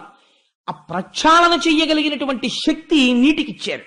అందుకని ఆ నీటికి వరం ఇచ్చారు. 4వది స్త్రీలకి ఇచ్చారు. ఏమి స్త్రీలకి ఇచ్చిన వరం అంటే కామోపభోగమునందు స్త్రీలకి ఎక్కువ సుఖము కలుగుట అన్న వరం ఇచ్చారట. సరే, అందుకని ఆ 4 వరములు ఇచ్చారు. ఇచ్చిన తరువాత ఈ బ్రహ్మహత్యలో పావు వంతు పుచ్చుకున్న వాళ్ళు ఏ రూపంగా అనుభవించాలి ఇప్పుడు అంటే భూమి ముందు పుచ్చుకుంది. అందుకని ఊషర క్షేత్రములు ఏర్పడ్డాయి. అంటే పంటలు పండనటువంటి ఉప్పుతో కూడినటువంటి ఇసక పర్రలు ఏర్పడ్డాయి. దాని మీద మొక్క మొలవదు. బ్రహ్మహత్యాపాతకమే ఊసర క్షేత్రమైంది. చెట్టు పుచ్చుకుంది. చెట్టులోంచి జిగురు కారుతుంటుంది. అందుకే చెట్టు యొక్క జిగురు వికారమును స్పృశించకూడదంటారు. నాకు చిన్నతనంలో తెలిసేది కాదు. తుమ్మ చెట్టులోంచి జిగురు వస్తే తెలియక జిగురు తెచ్చుకుని ఇలా ఇలా ఇలా ఇలా అనుకుంటూ ఉండేవాళ్ళం పుస్తకాలకు రాసి. మా ఇంట్లో పెద్దవాళ్ళు చూసి ఓ దుర్మార్గుడా నువ్వు ఆ జిగురంతా పట్టుకొస్తున్నావా, వెళ్ళి స్నానం చేయంటుండేవారు. అందుకని చెట్లలోంచి కారేటటువంటి జిగురు బ్రహ్మహత్యాపాతక రూపం. అలాగే నీటి యందు బుడగ కానీ నీటి యందు నురుగు కానీ ఉంటే అది బ్రహ్మహత్యాపాతక రూపం. అందుకే ఆచమనం చేసేటప్పుడు నీటిలో బుడగుంటే వదిలిపెట్టేస్తారు పక్కకి నీళ్లు తప్ప, బుడగతో ఉన్న నీరు ఎట్టి పరిస్థితుల్లోనూ తీసుకోరు. అలాగే నురుగు వస్తోందనుకోండి, కొత్తగా ప్రవాహం వచ్చే ముందు ఇంతంత నురుగు తుట్లు వస్తాయి. వస్తే దాంట్లోకి ప్రవేశించి స్నానం చేయడం కానీ ఆ నురుగు ముట్టుకోవడం కానీ చేయరు. కాబట్టి ఆ నురుగు ఆ బుడగ బ్రహ్మహత్యాపాతక రూపం. 4వది స్త్రీల యందు రజోగుణ దర్శనము బ్రహ్మహత్యాపాతక రూపం. అందుకని వారి యందు నియమం ఉంచారు. కాబట్టి ఆ 4 బ్రహ్మహత్యాపాతకము యొక్క పావు వంతుగా వాళ్ళకి పంచి వాళ్ళకి వరములిచ్చి తాను బ్రహ్మహత్యాపాతకము నుంచి నివారణ పొందాడు ఇంద్రుడు. పొంది మళ్ళీ సింహాసనాధిష్ఠుడయ్యాడు. చూడండి ఎక్కడ మొదలైంది ఇంద్రుడికి కష్టం. ఈ కష్టం ఎంత దూరం వెడుతోంది, ఎంతమందికి పంచుతున్నాడు అంటే, ఒకనాడు బృహస్పతి వచ్చినప్పుడు సభలో లేవనటువంటి పాపం ఇప్పటికీ తను మళ్ళీ సింహాసనం మీద సంతోషంగా కూర్చున్నాను అనడానికి వీలు లేకుండా ఎన్ని కష్టాలు ఒకదాని తర్వాత ఒకటి తీసుకొచ్చేస్తోందో చూడండి. ఈ మాట విశ్వరూపుడు మరణించాడు అన్న మాట త్వష్ట ప్రజాపతికి తెలిసింది. త్వష్ట ప్రజాపతి మహానుభావుడు. ఆయన తన కుమారుడైనటువంటి విశ్వరూపుణ్ణి వేడుకుని తీసుకెళ్లి గురువుగా పెట్టుకుని ఆయన హవిస్సుల్ని తీసుకువెళ్లి రాక్షసులకిస్తున్నాడన్న నేరానికి 3 కుత్తుకలు కత్తిరించాడనేటటువంటి కోపంతో ఒక పెద్ద యజ్ఞం మొదలెట్టాడు. ఏమి ఆ యజ్ఞమునకు ఫలితమో అంటే, ఇంద్రుణ్ణి సంహరించేటటువంటి వేరొక కొడుకు ఇప్పుడు ఈ యజ్ఞంలోంచి రావాలన్నాడు అని ఒక గొప్ప యజ్ఞం చేశాడు. యజ్ఞం చేస్తే ఆ యజ్ఞము పరిసమాప్తమవుతూ ఉండగా ఒక బ్రహ్మాండమైనటువంటి రూపము ఆ యజ్ఞగుండంలోంచి బయటికి వచ్చింది. ఈ యజ్ఞగుండంలోంచి బయటికి వచ్చినటువంటి రూపము, దానికి పేరు ఎవరు పెట్టారో తెలుసా అండి? తండ్రి గారు పెట్టలేదు. చిత్రం ఏమిటంటే, అది పుట్టగానే మొత్తం ఈ బ్రహ్మాండం ఎంతవరకు ఉందో అంతవరకు వ్యాపించేసి నిండిపోయింది. ఇంకా చోట్లేదు. అంతా నిండిపోయింది కాబట్టి దాని వృత్రాసురుడు అని పిలిచారు. అలా పుట్టాడు కాబట్టి అంత రూపం పుట్టింది. ఆయన ఎలా పుట్టాడు అంటే పోతన గారు వర్ణిస్తారు. వదలక విరివిగా వదనంబు తెరచుచు ఆకాశమంతయు అప్పళించు, కడునాల్క నిడిగించి గ్రహతారకంబుల నయమెల్ల దిగజార నాకి విడిచు, అలవోకయును బోలె అట్టహాసము చేసి మెరసి లోకము నెల్ల మృంగజూచు, తనదు దిగ్దంతి దంతములు చెక్కులు వారా ఉగ్ర దంష్ట్రలు తిప్పు నుక్కు మిగిలి, త్వష్ట నుగ్రంపు తపమున పుష్టి నుండి అఖిల లోకంబులెల్ల తానాక్రమించి పుత్ర నామాఖ్య దేవత శత్రుడగుచు దారుణాకారుడకిల దుర్దముడు మెరసే. ఆయన పుట్టగానే ఎంతవరకు పెరిగిపోవాలో అంతవరకు పెరిగిపోయాడు. పెరిగిపోయి ఒకసారి ఆయన తలకాయని నరకడానికి ఎంత టైం పట్టిందో తెలుసా అండి ఇంద్రుడికి? వజ్రాయుధంతో 1 ఏడాది పాటు నరికాడు, కంఠం చుట్టూ తిరుగుతూ. కోస్తే ఉత్తరాయణ దక్షిణాయనాల మధ్యకాలంలోకి పూర్తయింది కోయడం. అంటే ఎంత పెద్ద స్వరూపం పుట్టిందో చూడండి త్వష్ట ప్రజాపతి యొక్క యజ్ఞంలోంచి. అటువంటి స్వరూపంతో పైకి పెరిగి వాడు పుడుతూనే ఏం చేశాడు అంటే ఆకాశాన్నంతటినీ చప్పరించేట నోట్లో పెట్టుకుని. ఆ తర్వాత కడునాల్క నిగిడించి గ్రహతారకంబుల నయమెల్ల దిగజార నాకి విడిచు, ఒక్కొక్క గ్రహాన్ని తీసి ఇది ఏమైనా రుచిగా ఉంటుందేమోనని ఇలా నాకి మళ్ళీ పడేస్తుండేవట. అలా గ్రహాల్ని, నక్షత్రాల్ని, బ్రహ్మాండాల్ని, గెలాక్సీస్ ని అన్నింటినీ పట్టుకుని చేతులతో ఇలా తీసి వాటిని నాకి పడేస్తుండేవాడు. అంటే వాడు అసలు ఈ బ్రహ్మాండాల్ని ఉచ్ఛిష్టం చేశాడు. వాడి ఉచ్ఛిష్టం, వాడి ఎంగిలి చేసిన దాన్ని ప్రపంచంగా మార్చాడు. మారిస్తే ఇప్పుడు ఈ దేవేంద్రుడికి తెలిసింది. ఇప్పుడు వాడు పుడుతూనే ఏమన్నాడంటే, ఇంద్రుడు అనేవాడోడు ఉన్నాడు, వాడు ఎక్కడుంటాడని అడిగాడు. అంటే తెలిసిపోయిందిగా ఇంకా వాడు చంపడానికి వచ్చేస్తున్నాడని. వాడు సామాన్యుడు కాడరా, అందరిలా ఉంటాడు అనుకుంటున్నావేమో, వాడు యజ్ఞంలోంచి వచ్చాడు, వాడు భువనభాంతరాలంతటా నిండిపోయాడన్నారు. అంటే ఎన్ని కష్టాలు వస్తున్నాయో చూడండి దాని తర్వాత ఒకటి. ఇప్పుడు తన సైన్యాన్ని అంతటినీ తీసుకుని యుద్ధానికి వెళ్ళాడు. ఎవరున్నారా సైన్యంలో అంటే దిక్పాలకులందరూ ఉన్నారు, రుద్రగణాలు ఉన్నాయి, లేని వాళ్ళు లేరు. అందరికీ తమ దగ్గర ఉన్నటువంటి అస్త్రశస్త్రములన్నింటినీ అభిమంత్రించి విడిచిపెట్టారు. విడిచిపెడితే వాడేం చేశాడంతేట, వాడు ప్రతిగా ఓ శూలం వేయలేదు, బాణం వేయలేదు, అవి మామూలు ఒక మంత్రబద్ధమైనటువంటి అస్త్రములను విడిచిపెట్టారు వాళ్ళు. విడిచిపెడితే ఇంతమంది వేసినటువంటి అస్త్రాలని తన గుప్పిడితో ఇలా పట్టుకుని, మంచి బలే వేశారా, చాలా ఆకలిగా ఉందని నోట్లో పడేసుకుని చప్పరించేశాడు. చప్పరించేస్తే వీళ్ళు అనుకున్నారు ఇంక అనవసరం యుద్ధం వీడితో, వీడు అస్త్రాలని చప్పరించేశాడు, ఇంకా వీడితో యుద్ధం ఏమిటి, అసలు బతికితే తర్వాత చూద్దాం యుద్ధం సంగతి, ముందు పారిపోండి అన్నారు. అందరు ఎక్కడికి పారిపోతారండి, ఎక్కడ దిక్కు ఉందో అక్కడికి పారిపోతారు, అంటే ఎవడు తమకి దిక్కో అక్కడికి పోతారు. కాబట్టి గబగబా బయలుదేరి శ్రీమన్నారాయణ దర్శనం కోసం వైకుంఠం దగ్గరికి వెళ్ళి నిలబడ్డారు. నిలబడి ఆనాడు చేసిన గురుద్రోహం ఎన్నింటి రూపంలో కట్టి కుడిపేస్తోందో చూడండి. వెళ్ళి మళ్ళీ నిలబడి ప్రార్థన మొదలుపెట్టారు. ప్రార్థన మొదలుపెట్టి, అయ్యా స్వామి, నువ్వు తప్ప రక్షించేటటువంటి వాడు లేడు, అందుకని నువ్వు వచ్చి మమ్మల్ని రక్షించవలసినది అని ప్రార్థన చేస్తే, ఆయనకి ఆర్తత్రాణపరాయణుడు అని బిరుదు. ఆర్తితో ప్రార్థన చేస్తే తప్పు చేశాడా ఒప్పు చేశాడా అని చూడో, గభాలను వచ్చి దర్శనమిచ్చి రక్షించుకుంటాడు. తనని నమ్మిన వారి పట్ల అలా ప్రవర్తిస్తాడు. అందుకని ఒక్కసారి శ్రీ మహావిష్ణువు దర్శనమిచ్చారు. తగు శంఖ చక్ర గదాధరుండగు వాని శ్రీవత్స కౌస్తుభ శ్రీలవాని కమనీయ మాణిక్య ఘనకిరీటము వాని దివ్య విభూషణ దీప్తివాని మండిత కోటీర కుండలంబుల వాని సిరియురస్థలమున చలగువాని తనుబోలు సేవక తండంబు కలవాని జిలుగైన పచ్చని వలువవాని తెల్ల దమ్మి విరుల తెగడు కన్నులవాని నవ సుధాద్రవంపు నవ్వువాని కనియ వేల్పు పిండు కప్పరపాటుతో కన్నులందునున్న కరువు తీరా. వాళ్ళ కన్నులకి ఉన్నటువంటి కరువు తీరిపోయేటట్టుగా, అంటే అమ్మయ్యా కనపడ్డాడ్రా బాబు అనుకునేటట్టుగా అర్థత్రాణపరాయణుడై శంఖచక్ర గదాపద్మములను పట్టుకుని పచ్చని పట్టుపుట్టంతో శ్రీవత్సంతో కౌస్తుభంతో వనమాలతో ఆ మెరిసిపోతూ కరుణాసుధా రసములు ఉప్పుతున్నటువంటి చిరునవ్వుతో దీప్తి కలిగినటువంటి ముఖమండలంతో తెల్లటి కలువల వంటి కన్నులతో స్వామి దర్శనమిచ్చి అభయ ప్రకటనం చేశారు. మీరేం బెంగ పెట్టుకోకండి, ఎందుకు అలా భయపడతారు. వీళ్ళందరూ స్తోత్రం చేశారు స్వామిని. అప్పుడు ఆయన అన్నారు, ఏమి కష్టం వచ్చిందని మీరు ఇలా పరిగెత్తుకొచ్చారన్నారు. ఆయనకి తెలియని విషయం ఉండదు, కానీ వాళ్ళతో చెప్పించాలి. వీళ్ళన్నారు, అయ్యా మా బుద్ధి గడ్డి తిని ముందు బృహస్పతికి అపచారం చేశాం, ఆయన కనపడ్డం మానేశాడు. బ్రహ్మగారి దగ్గరికి వెళ్ళాం, విశ్వరూపుణ్ణి తెచ్చుకోండి అన్నారు, తెచ్చాం.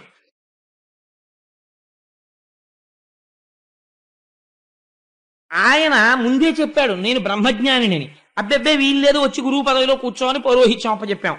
ఆయన హవిస్సులు తీసుకెళ్లి రాక్షసులకు ఇచ్చాడు.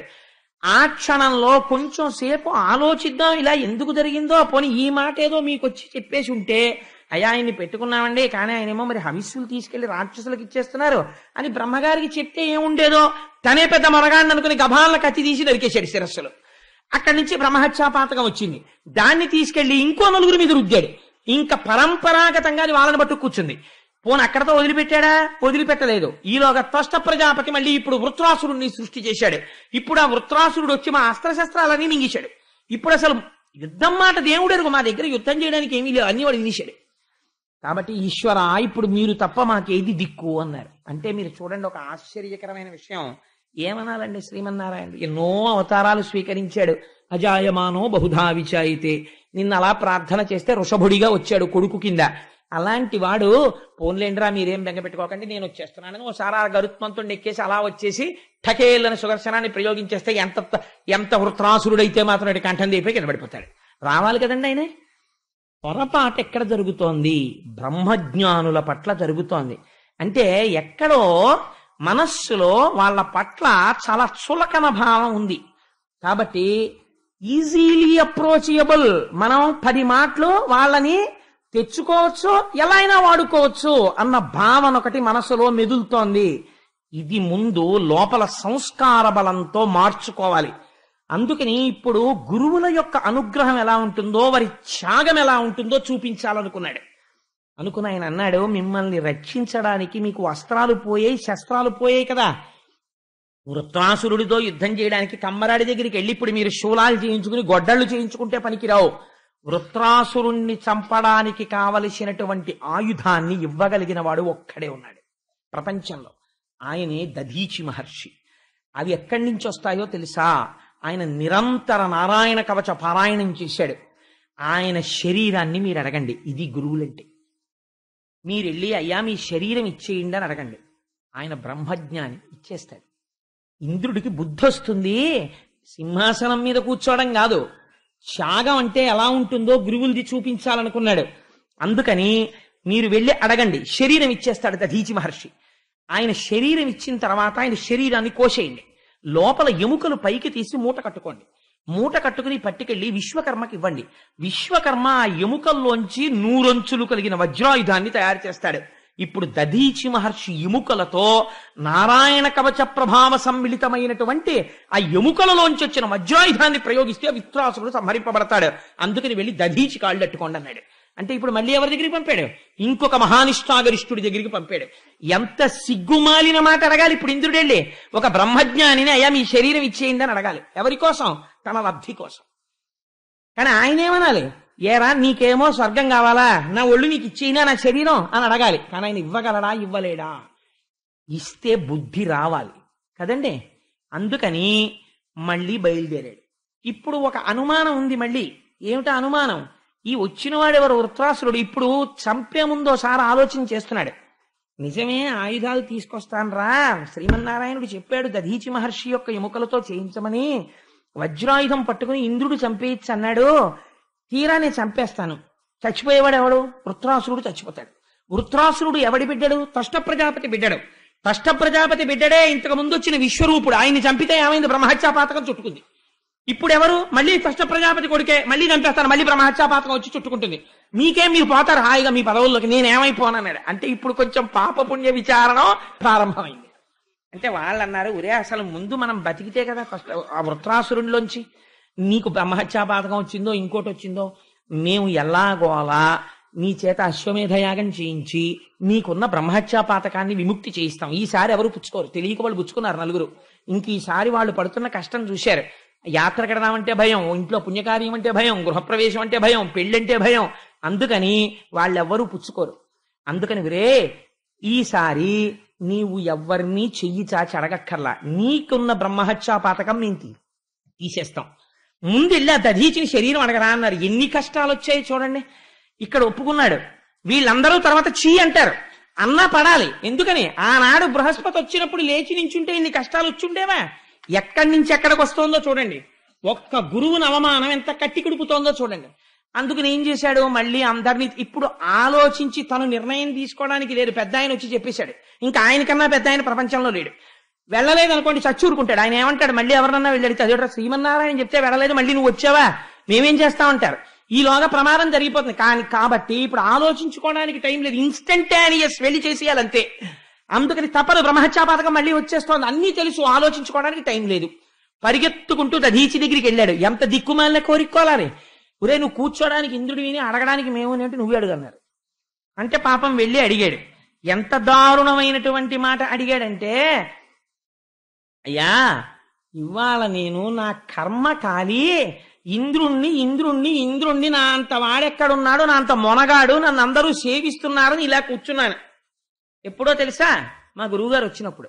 ఇవాళ నా బతుకేమిటో తెలుసా? అడగరానివన్నీ దేహి అని అడుక్కుంటున్నాను అని ఏమని అడిగాడో చూడండి. పోతన గారి ట్రాన్స్లేషన్ అంటేనండి పోతన గారికే చెల్లు. వ్యాసుడు సంస్కృత మూలం ఎలా వ్రాశాడో అలా ఆంధ్రీకరించాడు మహానుభావుడు. తెలుగు భాషకి ఉన్న గొప్పతనాన్ని బ్రహ్మతత్వంతో ఇనుమడింపచేసి భాషని ఈశ్వరుడికి నైవేద్యం పెట్టాడు పోతనామాచ్యుడు.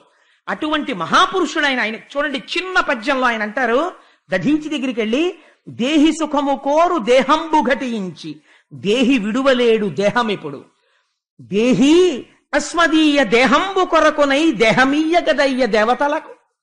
దేహి అంటే దేహం ఉన్నవాడు. దేహి అంటే ఈ దేహమును పొందినవాడు ఎందుకు పొందుతాడు? సుఖములు అనుభవిద్దామని పొందుతాడు. యజ్ఞం చేసినా యాగం చేసినా ఎందుకు చేస్తాడు? దీనికి సుఖాల కోసం చేస్తాడు. దేహి అంటే శరీరమును పొందినవాడై. ఇవాళ నేను ఏ స్థితికి వచ్చానో తెలుసా? నేను దేహంతో ఉండడానికి దేహి నిన్ను అడుక్కుంటున్నాను. ఇంతకన్నా నాకు బతుకు లేదు. అస్మదీయ దేహంబు కొరకునై నేను బతికుండడానికి దేహమీ గదయ్య దేవతలకు, నీ దేహం మాకు ఇచ్చేవయ్యా. ఇంతకన్నా నేను ఏమని అడగను? ఇలా అడగడంలోనే నేను చాలా చచ్చిపోయానయ్యా అని ఇంతటి ఇంద్రుడు తల దించుకుని అడిగాడు. ఆయన గొప్పతనం ఏమిటో తెలుసా అండి? ఆయన ఇంతకు ముందు 2 మాటలు చచ్చిపోయాడు దధీచి. అదేమిటండి అలా ఎలా చచ్చిపోయాడని మీకు ఆశ్చర్యం ఇచ్చు. ఆయన ఒకసారి తపస్సు చేసుకుంటుంటే అశ్వినీ దేవతలు వచ్చారు. వచ్చి అయ్యా మాకు మంత్రం ఉపదేశం చేయాలండి మీరు అన్నారు. అంటే ఆయన అన్నాడు, తప్పకుండా మీకు ఉపదేశం చేస్తాను రా, కొంచెం చిన్న యాగం చేసుకుంటున్నాను, అయిపోయాక రండి చేసేస్తానన్నాడు. అంటే ఈయన వెళ్ళిపోగానే ఇంద్రుడు వచ్చి అన్నాడు, మీరు ఆ విద్య చెప్పేశారంటే వాళ్ళు అమరులు అయిపోతారు, మీరు చెప్పేశారా మిమ్మల్ని చంపేస్తానన్నాడు. ఈ అలవాటు ఉందన్నమాట అప్పటి నుంచే. అంటే మళ్ళీ వాళ్ళు వస్తే ఈయన అన్నాడు, ఒరే నేను చెప్పేస్తే వాడు చంపేస్తానన్నాడు రా, అందుకని ఎలాగన్నారు. వాళ్ళు అశ్విని దేవతలు, వాళ్ళు దేవ వైద్యులు. వాళ్ళు అన్నారు, ఏమన్నాడు? చంపేస్తాను కదా అన్నాడు. మేము పని చేస్తాం. ఇంద్రుడు ముందు వెనక చూడకుండా నువ్వు మాకు విద్య ఉపదేశం చేశావని చెప్పగానే నీ కంఠాన్ని నరికేస్తాడు కదా, ఆ పనేదో మేమే చేసేస్తాం. మేమే నరికేసి నీ కంఠాన్ని, నీ తలకాయ తీసుకెళ్లి పక్కన పెట్టేసి ఓ గుర్రం తలకాయ తెచ్చి నీకు పెట్టేస్తాం. ఆ విద్య పేరు అశ్వశిరము కదా, ఎలాగో నువ్వు గుర్రం తలకాయతో మాకు చెప్పి మాకు మహానుభావుడైనటువంటి దధీచి మహర్షి ఉపదేశం చేసేశారు అని అరుస్తాం. నేను వద్దన్నా చెప్పాడా అని కచ్చట్టుకొచ్చేసి ముందు వెనక చూడకుండా ఆ తలకాయ కొట్టేస్తాడు. అప్పుడు మేమేం చేస్తామంటే ఈ గుర్రం తలకాయ తీసేసి అసలు తలకాయ మళ్ళీ పెట్టేస్తాం అన్నారు. అంటే దధీచి అన్నాడు, అయితే మాత్రం ఎవడైనా ఏమంటాడండి, ఒరే మీరేమో ముందే తలకాయ తీసేస్తారా, గుర్రం తలకాయ ఎట్టేస్తారా, మీకు ఉపదేశం చేసేనా, ఆ తర్వాత మీరేమో అరిచి వెళ్ళిపోతారా, వాడు వచ్చి ఇంకోసారి నరికేస్తాడా, మీరు మళ్ళీ తెచ్చి తలకాయ ఎట్టేస్తారా, నాకేమిట్రా, నాకు ఎందుకురా ఇన్ని మాటలు తలకాయలు కోయించేసుకోవడం అని అడగద్దండి. కానీ గురువు అంటే ఎలా ఉంటారో చూడండి, ఎంత స్వార్థత్యాగంతో ఉన్నాడో. ఆయన అన్నాడు, పొన్లండి అలాగే నరికేయండి అయితే అన్నాడు. అంటే ఠకేలను వాళ్ళు కంఠం నరికేసి ఓ గుర్రం తలకాయ ఎట్టేశాడు. పెట్టేస్తే ఆయన ఉపదేశం చేసేశాడు. మాకు ఉపదేశం అయిపోయిందో వచ్చని వాళ్ళు అరిచారు. ఇంద్రుడు వచ్చి మళ్ళీ తలకాయ నరికేశాడు. వీళ్ళు ఈ తలకాయ తీసి పక్కన పెట్టేసి దధీచికి మామూలు తలకాయ ఎట్టేశారు. అయ్యయ్యో చూసుకోలేదని ఇంద్రుడు అన్నాడు. ఇంకా మళ్ళీ నరకడానికి వీల్లేదు. అందుకని దధీచికి అలా తలకాయ ఇచ్చేసింది. కాబట్టి ప్రాణంతోనే ఉన్నాడు, కాబట్టి బ్రహ్మహత్యాపాతకం రాలేదు. కాబట్టి దధీచి మహర్షి అంటే ఇంతకు ముందే చచ్చి పుట్టినవాడు ద్విజుడైన.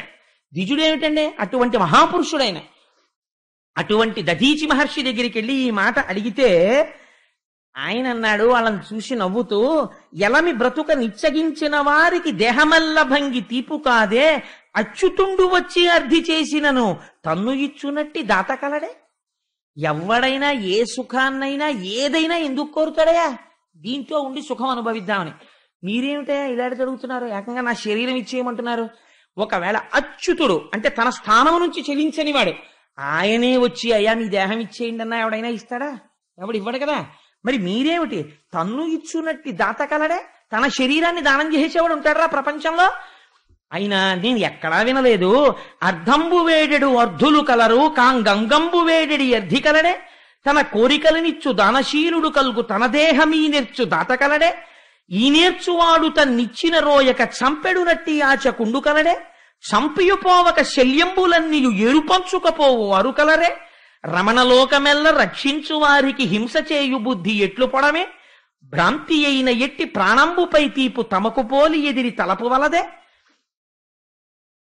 ఆయన అన్నాడు, ఏమయ్యా నేను ప్రపంచంలో కోరికలు అడిగిన వాళ్ళని చూశాను తపస్సు చేసి, మీరేమిటయా నా శరీరం అడుగుతున్నారు? ఒకవేళ ఇచ్చేసాను అనుకోండి, పోనీ నా శరీరాన్ని ఏమైనా తీసుకెళ్లి దాన్ని ఏమైనా గౌరవం చేస్తారా? కోశవతల పారేస్తానంటున్నారు. పోనీ కోసేసి ఏమైనా వదిలేస్తారా? ఎముకలన్నీ ఏరేస్తానంటున్నారు అందులోంచి. అంటే మిగిలిన తోలు తిత్తి కిందకు వదిలేస్తారనమాట. అవి మూట కట్టుకుని వెళ్ళిపోతారా? దాంట్లోంచో ఆయుధం చేస్తారా? ఇంత సత్వగుణ సంపన్నమైనటువంటి నా శరీరంలో ఉన్నటువంటి ఎముకల్ని హింస చేయడానికి వాడుకుంటారా? ఇలా అడగడానికి మీకు సిగ్గు లేదా? పైగా వచ్చి నీ దేహం ఇచ్చే నీ ఎముకలు ఏరుకుని మూట కట్టుకుని ఆయుధాలు చేసుకుంటామని అడుగుతున్నారా? మీకు ఇలా అడగడానికి సిగ్గయ్యట్లేదయా? మీరు బ్రతకడానికి ఇంకోడిని చంపుతారా? ఇలా అడగచ్చా మీరు అన్నారు. అంటే వాళ్ళు, అయ్యా ఏం చెయ్యమంటారు, మాకు ఇంతకన్నా వేరొక మార్గం లేదు, అందుచేత మిమ్మల్ని వేడుకుంటున్నాం, ఇప్పుడు మమ్మల్ని రక్షించడానికి మీరు తప్ప ప్రపంచమునందు వేరొక స్థానము లేదు. ఆయన అన్నాడు ఒక నవ్వు నవ్వి, ఏదో పరిహాసం పిల్లలు కదా, ఏదో చేతిలో చాక్లెట్ పెట్టుకుని తాతగారు చాక్లెట్ ఇవ్వాలంటే నేను ఇవ్వనన్న తాతగారులా అన్నాను, కానీ శరీరం నేనా? ఆత్మ నేను, శరీరం నేను కాదు కదా. ఈ జ్ఞానమునందు నిలబడిన వాడు దధీచి అంటే. కాబట్టి మీకు శరీరం కదా కావాలి, తీసుకోండి. ఎప్పుడో పడిపోయి పంచభూతాల్లో కలిసిపోయే బదులు 10 మందికి పనికొస్తే మంచిదే కదురా అని చెప్పి యోగ విద్యతో తనలో ఉన్నటువంటి ప్రాణవాయువుని పైకి లేపి అనంతంలో కలిపేసి శరీరాన్ని కింద పడగొట్టేస్తే వీళ్ళందరూ కూడా అవన్నీ తీసుకుని ఆ శరీరాన్ని కోసి అందులో ఎముకలు తీసుకుని విశ్వకర్మకిచ్చి అందులోంచి 100 అంచులు కలిగినటువంటి వజ్రాయుధాన్ని చెక్కాడు విశ్వకర్మ. ఈలోగా ఆయన పెద్ద తాత్సారం చేసి ఇవన్నీ ఎంతసేపు పట్టాయి? ఓ 10-15 నిమిషాల్లో అయిపోయింది ఈ పనంతా. ఈలోగా ఆయన లోకాలన్నింటినీ కూడా గడగడ లాడించేస్తున్నాడు వృత్రాసురుడు. గబగబా వెంటనే ఈ వజ్రాయుధాన్ని చేతిలో పట్టుకుని ఆ ఐరావతాన్నికి తన సైన్యాన్నంతటినీ తీసుకుని, మీరు విన్నారు కదా, నాకు వెనకాతల శ్రీమన్నారాయణుడి యొక్క వచనం ఉంది, మీరేం బెంగ పెట్టుకోకండి అని గబగబా పట్టుకుని వీళ్ళందరినీ తీసుకుని యుద్ధభూమికి వెళ్ళి ఆ వృత్రాసురుడితో గొప్ప యుద్ధం జరుగుతోంది. యుద్ధం జరుగుతుంటే ఆయన ఒక ఆశ్చర్యకరమైన పని చేశాడు. ఆయన అన్నాడు, ఇంద్రుడంటే నువ్వేనేమిట్రా, నేను ఎప్పటి నుంచో చూస్తున్నాను. నా శూలంతో నిన్ను చంపేసి పిశాచాలకు పట్టుకెళ్ళి ఆహారంగా పెడతాను. నువ్వేనా నా అన్న విశ్వరూపుణ్ణి చంపినవాడివి, కాబట్టి నా ప్రతిజ్ఞ నిన్ను చంపేస్తాను. నువ్వేం చేసి వచ్చావో కూడా నాకు తెలుసు, ఎందుకంటే నేను ఈ విశ్వం అంతా నిండిపోయి నువ్వు చూస్తూనే ఉన్నా. నువ్వేం చేస్తున్నావో, నువ్వు శ్రీమన్నారాయణ దర్శనం చేసుకుని దధీచి ఎముకలు పట్టుకుని దాంతో వజ్రాయుధం చేయించుకుని నా దగ్గరికి వచ్చి చచ్చిపోతాను, లేదా నేను నిన్ను చంపేస్తాను. ఒకటి మాత్రం నిజం, నేనే నీ చేతిలో చచ్చిపోతాను. ఎందుకు చచ్చిపోతానో తెలుసా? నీకు శ్రీమన్నారాయణుడి యొక్క అండ ఉంది. ఆ స్వామి నీతో ఒక మాట చెప్పారు, ఈ వజ్రాయుధానికి వాడు చచ్చిపోతాడని చెప్పారు. ఆయన లోకమునకు పాలకుడు, ఆయన నియంత, సృష్టికర్త, స్థితికర్త, ప్రళయకర్త, మహానుభావుడు. ఆయన తానై అంతటా వ్యాపించినవాడు, ఆయన వాక్కుకి తిరుగులేదు అని ఆయన అన్నాడండి వృత్రాసురుడు. అరయగ భక్తపాలనములైన భవచ్చరితంబు ఆత్మ సంస్మరణము చేయు వాక్కు నిన్ను సన్నిధి చేయు శరీరము ఎల్ల కింకర ప్రవృత్తి చేయమది కాంక్షయనచ్చెద కాని ఎల్లనేనంది ధ్రువోన్నత స్థలము అబ్జజు పట్టము ఇంద్రభోగమున్. నేను కోరుకుంటున్నది ఏమిటో తెలుసా? నీ వజ్రాయుధంతో నేను చచ్చిపోతాను. నేను చచ్చిపోతానని నాకు భయం లేదు. నాకు ఎప్పటికైనా భగవంతుని యొక్క సేవ చేసి భగవద్వాక్యములు చెప్పేటటువంటి వారితోటి కూడిక కావాలి. నా శిరము శ్రీమన్నారాయణుడికి నమస్కరించేదై ఉండాలి. నా శరీరము శ్రీమన్నారాయణుడికి సేవ చెయ్యగలిగినదై ఉండాలి. నా వక్త్రము నిరంతరము ఈశ్వరుడి యొక్క స్మరణ చేయగలిగినదై ఉండాలి. నా మనస్సు ఎంత పరితపిస్తోందో తెలుసా? ఆకలిగొన్న క్రేపులు రయంబున ఈకలరాని పక్షులందీకుని తల్లికిన్ మరి విదేశగతుండకు భర్త కంజ వ్యాకుల చిత్తయైన జవరాలును తత్తరమందు భంగి ఓ శ్రీకరా పంకజాక్షా నిన్ను చేరెడు నామది కోరెడింకదే. స్వామి, ఈకలు రానటువంటి పక్షులు ఒళ్ళంతా నున్నగా ఉంటుంది, ఇంకా మాంస వికారంతో ఒక్క ఈక ఉండదు. మీరు ఎప్పుడైనా ఇప్పుడు ఎక్కడ కనబడుతున్నాయి అసలు పక్షిగూళ్ళు? మా చిన్నతనంలో ఏలూరులో చదువుకోవడానికి వెడుతున్నప్పుడు చూస్తుండేవాళ్ళం.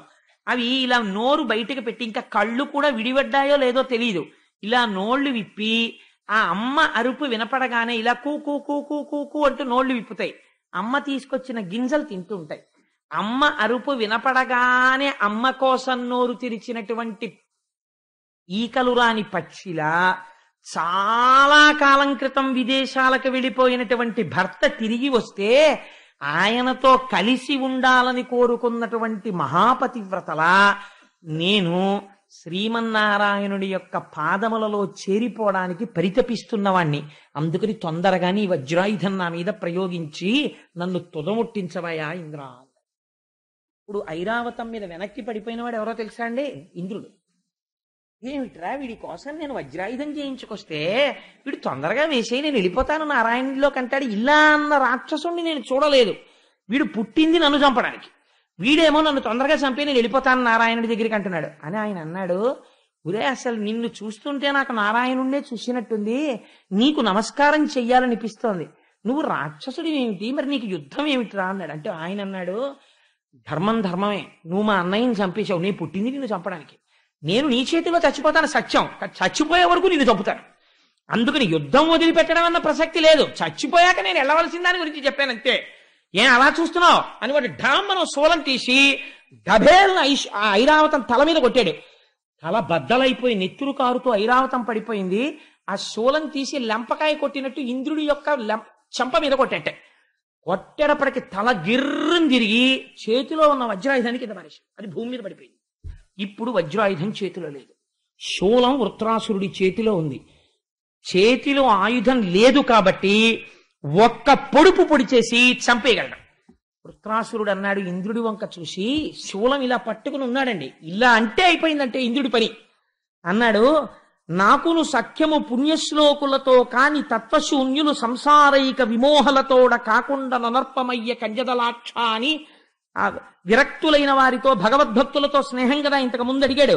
ఉరమున కైదువ వదలిన శరణన్నను వైరిజనుల చంపము మది నివ్వెర కొందనేలా కులిశము కరమరుదుకొగా పుచ్చుకొనము కాంచితినింద్ర.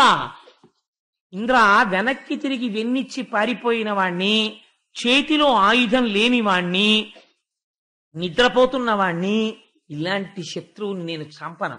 కింద పడిపోయింది కదా వజ్రాయుధం, ఆ వజ్రాయుధం తీసుకుని నాతో యుద్ధం చేయాలి. ఎంతటి ధర్మాత్ముడండి నిజంగా వృత్రాసురుడు. అంటే కింద పడిపోయిన వజ్రాయుధాన్ని అనుమానపడుతూనే, ఎదురుగుండా ఉన్నవాడు రాక్షసుడు, చక్కగా ఆయన దగ్గర ఇలా వంగిన తర్వాత పోటు పొడిచేస్తే, ఇంద్రుడు అనుమానపడుతూనే వంగి భూమి మీద పడిపోయినటువంటి వజ్రాయుధాన్ని చేత్తో పట్టుకున్నాడు. పట్టుకుని ఆ వజ్రాయుధాన్ని తీసి ఆయన మీద ప్రయోగించి ఆయన 2 చేతులు నరికేశాడు. నరికేస్తే వృత్రాసురుడికి చేతులు లేవు, పెద్ద పెద్ద నెత్తుటి ఏరులు ప్రవహిస్తున్నాయి. అలాగే వాడు అడుగులు వేసుకుంటూ దగ్గరకొచ్చి పెద్ద నోరు తెరిచి అన్నాడు. ఆ గాలికి ఇంద్రుడు యొక్క ఐరావతము అన్నీ కలిసి ఆయన నోట్లో గడిపాయి. గుటుక్కుని మింగేశాడు, కడుపులోకి పోయాడు. ఆ ఇంద్రుడిని కడుపులో పడేసుకుని నెత్తులు కారిపోతున్న చేతులతోటి హాయిగా యుద్ధభూమిలో తిరుగుతున్నాడు ఆ వృత్రాసురుడు. ఈ వృత్రాసురుడి కడుపులోకి వెళ్ళిపోయిన ఇంద్రుడు అదృష్టవశాత్తు ఇతపూర్వం విశ్వరూపుడి దగ్గర నారాయణ కవచం పొందాడు. ఆ నారాయణ కవచ స్మరణము చేత, వైష్ణవీ విద్య చేత ఏ స్థితిని పొందాడంటే వృత్రుడి కడుపులోకి వెళ్ళిపోయినా జీర్ణము కాలేదు. అలా నిలబడ్డాడు. కందడు, భీతికుందడు, ప్రకంపనముందడు, పెద్ద నిద్దూరం చెందడు, తత్తరింపడడు, విశేషము చెప్పడు, వైష్ణవీజయానంద పరైక విద్యను మనంబున దల్చుచునుండె కాని సంక్రందనుడా నిశాచరుని గర్భములో హరిరక్షితాంగుడై. ఆ వైష్ణవీ విద్య చేత రక్షింపబడుతున్నవాడై నారాయణ కవచాన్ని తలుచుకుంటూ వృత్రాసురుడి కడుపులో ఉండిపోయి వజ్రాయుధం పెట్టి ఆయన కడుపు కత్తిరించి అందులోంచి బయటకు వచ్చాడు. బయటికొచ్చి ఐరావతం ఎక్కి ఆయన కంఠం దగ్గరికి చేరాడు. చేరి 1 సంవత్సరం పాటు వజ్రాయుధం పెట్టి ఆయన కంఠం చుట్టూ తిరుగుతూ ఆయన కంఠాన్ని కత్తిరించాడు. కత్తిరిస్తే ఉత్తరాయణ దక్షిణాయన పుణ్యకాలాల సంధికాలంలో వృత్రాసురుడి యొక్క శిరస్సు డుళ్ళి కింద పడిపోయింది. వృత్రాసురుడు రాక్షసుడే కాని పోతన గారు అన్నారు, అఖిల దుఃఖైక సంహారాది కారణం బకిలార్థ సంచయ ఆహ్లాదకరము విమల భక్త్యుద్రేక విభవ సందర్శనం వనుపమ భక్త వర్ణనరతంబు విబుధ హర్షానేక విజయ సంయుక్తంబు గ్రస్తామరేంద్ర మోక్షక్రమంబు బ్రహ్మ హత్యానేక పాపనిస్తరణంబు కమనీయ సజ్జన కాంక్షితంబు అయిన ఈ ఇతిహాసంబు అతిక భక్తి వినిన చదివిన వ్రాసిన అనుదినంబు ఆయురారోగ్య విజయ భాగ్యాభివృద్ధి కర్మ నాశము సుగతియు కలుగుననఘ. ఎవరికైనా విశేషమైన కష్టాలు, బ్రహ్మహత్యాపాతకం వల్ల వచ్చేంత కష్టాలు వస్తే వృత్రాసుర వధలో ఉన్న పద్యాలని వచనాన్ని కూర్చుని ఓ పుస్తకంలో రాస్తే చాలు, వాళ్ళ కష్టాలు పోతాయి. చెబితే చాలు పోతాయి. ఎంతటి మహాపాపం తరుముకొస్తున్నా వృత్రాసుర వధ వింటే చాలు పోతాయి. అంటే ఇదంతా విని పరీక్షిత్ ఒక ప్రశ్న అడిగాడు, నువ్వు ఇప్పటి వరకు నాకు ఎన్నో విషయాలు చెప్పావు, కానీ ఇలాంటి రాక్షసుడు గురించి నేను వినలేదు. ఇదేమి ఆశ్చర్యమయ్యా, నన్ను తొందరగా చంపే, నేను శ్రీమన్నారాయణుల్లోకి వెళ్ళిపోతాను, నన్ను తొందరగా చంపే అన్న రాక్షసుడిని నేను చూడలేదు.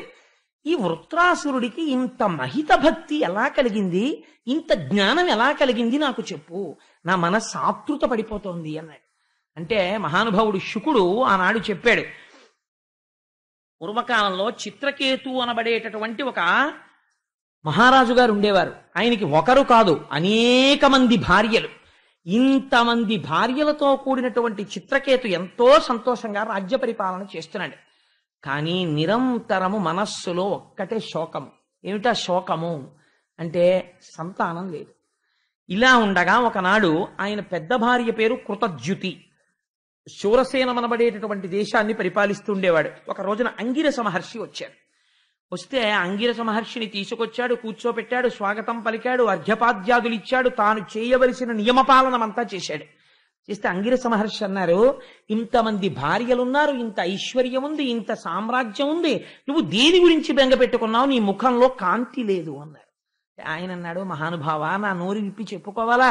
మీరు త్రికాలజ్ఞులు, మీరు సర్వము తెలుసుకోగలరు, నాకున్న ఖేదమేమో మీకు తెలుసు అన్నాడు.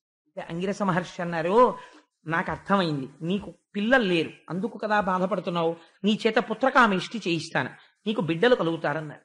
అని పుత్రకామేష్టి చేయిస్తే అందులోంచి మిగిలినటువంటి యజ్ఞ చెరువు, నేను తరచు చెప్తుంటాను, చెరువు అంటే గబుక్కుని జలాశయం అనుకునేరు. చెరువు అంటే ఆ హవిస్సుని వేసేటటువంటి పాత్ర, అందులో పిండి ముద్దలా చేస్తారు. అది అంతా ఎప్పుడు చేయకూడదు, అందులో మిగిలినటువంటిది మహాప్రసాదం అవుతుంది. ఆ యజ్ఞ శేషము హవిస్సు పాత్రలో మిగిలిపోయిన హవిస్సుని అంగిరసుడు అన్నాడు, నీ పెద్ద భార్య చేత తినిపించు, తినిపిస్తే నీకు యోగ్యుడైన కుమారుడు కలుగుతాడు.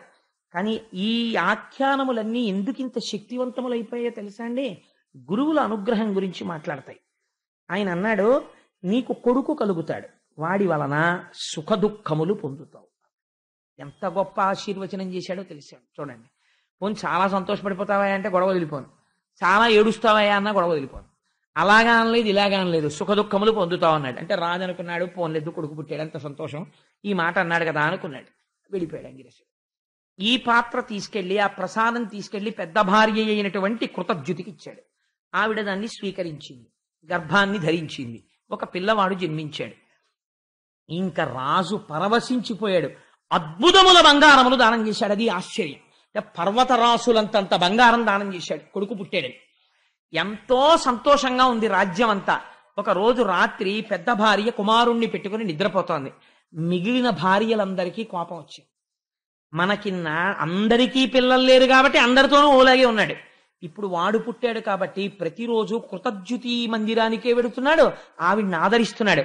ఇప్పుడు ఆవిడికి ఆదరణ పోవాలంటే ఆ పిల్లాన్ని చంపేయాలి అని వీళ్ళందరూ కలిసి ఆ పిల్లవాడికి మెల్లిగా విషాహారాన్ని పెట్టేశారు.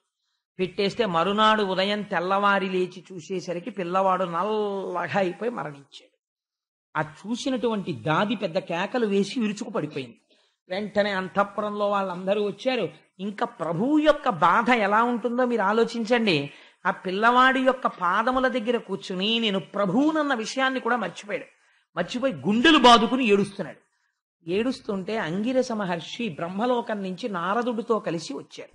ఎందుకు అలా కలిసి వస్తారు అంటే మీరు ఒక విషయం గమనించాలి. ఇక్కడ ఎలాంటి వాళ్ళతో అలాంటి వాళ్ళు పక్కన చేరుతారు. Birds of same feather flock together.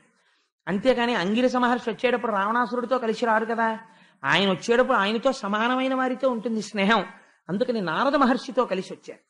అందుకని ఆ నారద మహర్షితో కలిసి వస్తే రాజు ఏడుస్తున్నాడు. ఎంత ఏడుపుని పొందాడో తెలుసా అండి? ఎవరి వలన కొడుకు పుట్టాడో ఆ అంగిరస మహర్షిని మరిచిపోయి వచ్చిన వాళ్ళు ఎవరో అనుకుంటున్నారు. అంటుంటే అంగిరస మహర్షి అడిగారు, అక్కడే ఉంది కొడుకు యొక్క శవం, రాజా నువ్వు ఎందుకు ఏడుస్తున్నావు అని అడిగాడు. అడిగితే ఇది చూసి రాజు ఆశ్చర్యపడి, ఇలాంటి వాడికి అసలు ఏం జవాబు చెప్పాలరా, వీడు ఎందుకు ఏడుస్తున్నావు అంటాడు, ఏమిటి ఏదో సరదాగా ఏడుస్తున్నట్టు అని. ఎందుకు ఏడుస్తున్నావు ఏమిటయా, కొడుకు చచ్చిపోయాడు అన్నాడు. అంటే ఆయన అన్నాడు, నువ్వు ఇలాగా నా కొడుకు అని ఏడుస్తున్నావు కదా, నేను ఇతపూర్వం నీ దగ్గరికి వచ్చి ఈ కొడుకు పుట్టడం కోసమని నీతో యజ్ఞం చేయించాను. అప్పుడు నీకు ఈ కొడుకు ఉన్నాడా? లేడు. ఈ కొడుకు తర్వాత వచ్చాడు. అంతకుముందు ఆ కొడుకు లేనప్పుడు నువ్వు చాలా సుఖంగా ఉండేవాడివి, సంతోషంగా. మధ్యలో వచ్చాడు, మధ్యలో వెళ్ళిపోయాడు. వెళ్ళిపోతే నువ్వే వెళ్ళిపోయినంత బాధపడుతున్నావేంటి? మనుష్యుల జీవితాలు ఎలా ఉంటాయో తెలుసా? ఆ చిత్రకేతు, నేను నీకు ఒక మాట చెప్తాను.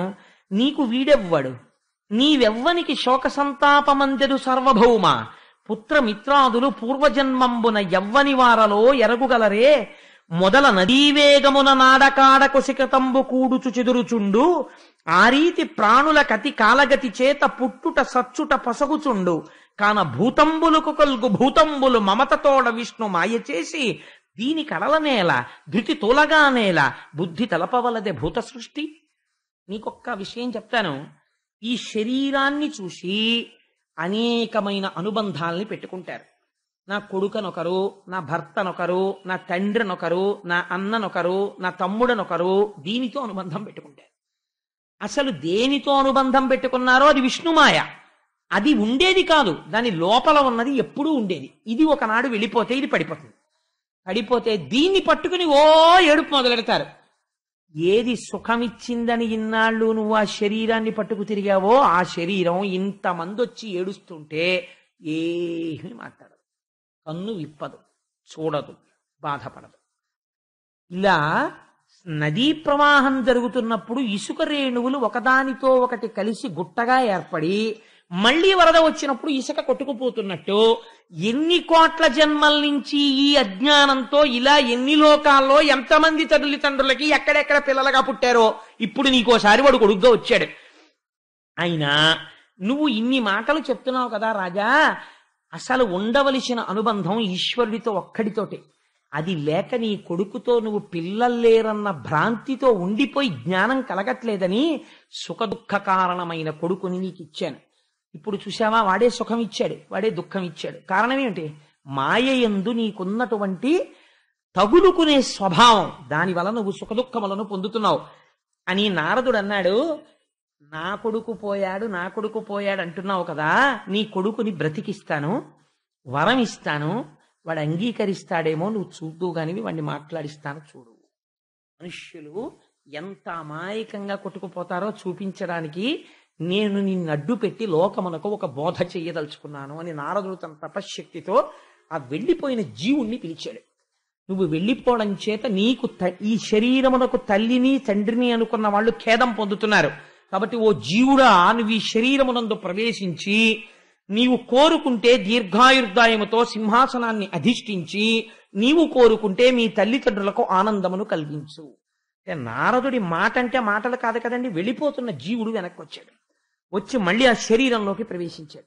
ప్రవేశించగానే కాళ్ళు చేతులు కదిలే, కళ్ళు తెరుచుకున్నాడు. వాడు మాట్లాడడం మొదలెట్టాడు. ఎవరిని చూసి?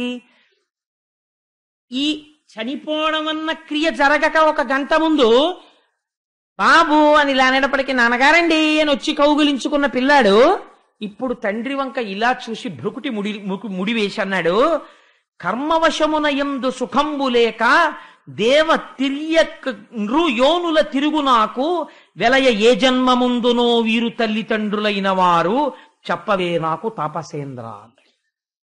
నేను ఈ శరీరం వదిలిపెట్టి వెళ్ళిపోయాను. ఈ శరీరానికి వాళ్ళు తల్లిదండ్రులు. అంగడిలో బంగారం అమ్మేవాడు బంగారం దగ్గర పెట్టుకుని ఒకడికి అమ్మేస్తాడు. వాడు ఆ బంగారం పుచ్చుకొని ఉంగరం చేయించుకుంటాడు. వాడికి దరిద్రం వచ్చింది, ఆ ఉంగరాన్ని పట్టుకెళ్ళి ఇంకోటికి అమ్మేస్తాడు. వాడు ఆ ఉంగరం వాడు పెట్టుకుంటాడు. కొన్నాళ్ళు పోయిన తర్వాత ఆ ఉంగరం మార్చి చెవికి దిద్దు చేయిస్తాడు వాళ్ళ ఆవిడికి. కొన్నాళ్ళు పోయిన తర్వాత ఇంకొంచెం బంగారం కొని ఇందులో కలిపి కూతురికి వడ్డాణం చేయిస్తాడు.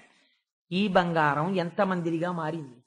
నేను ఇప్పటికీ బయటికి వెళ్ళిన తర్వాత నాకు తెలిసింది, నా కర్మ వల్ల ఇన్ని కోట్ల మంది తల్లిదండ్రులకి నేను కొడుగ్గా పుట్టానో ఇప్పటికి.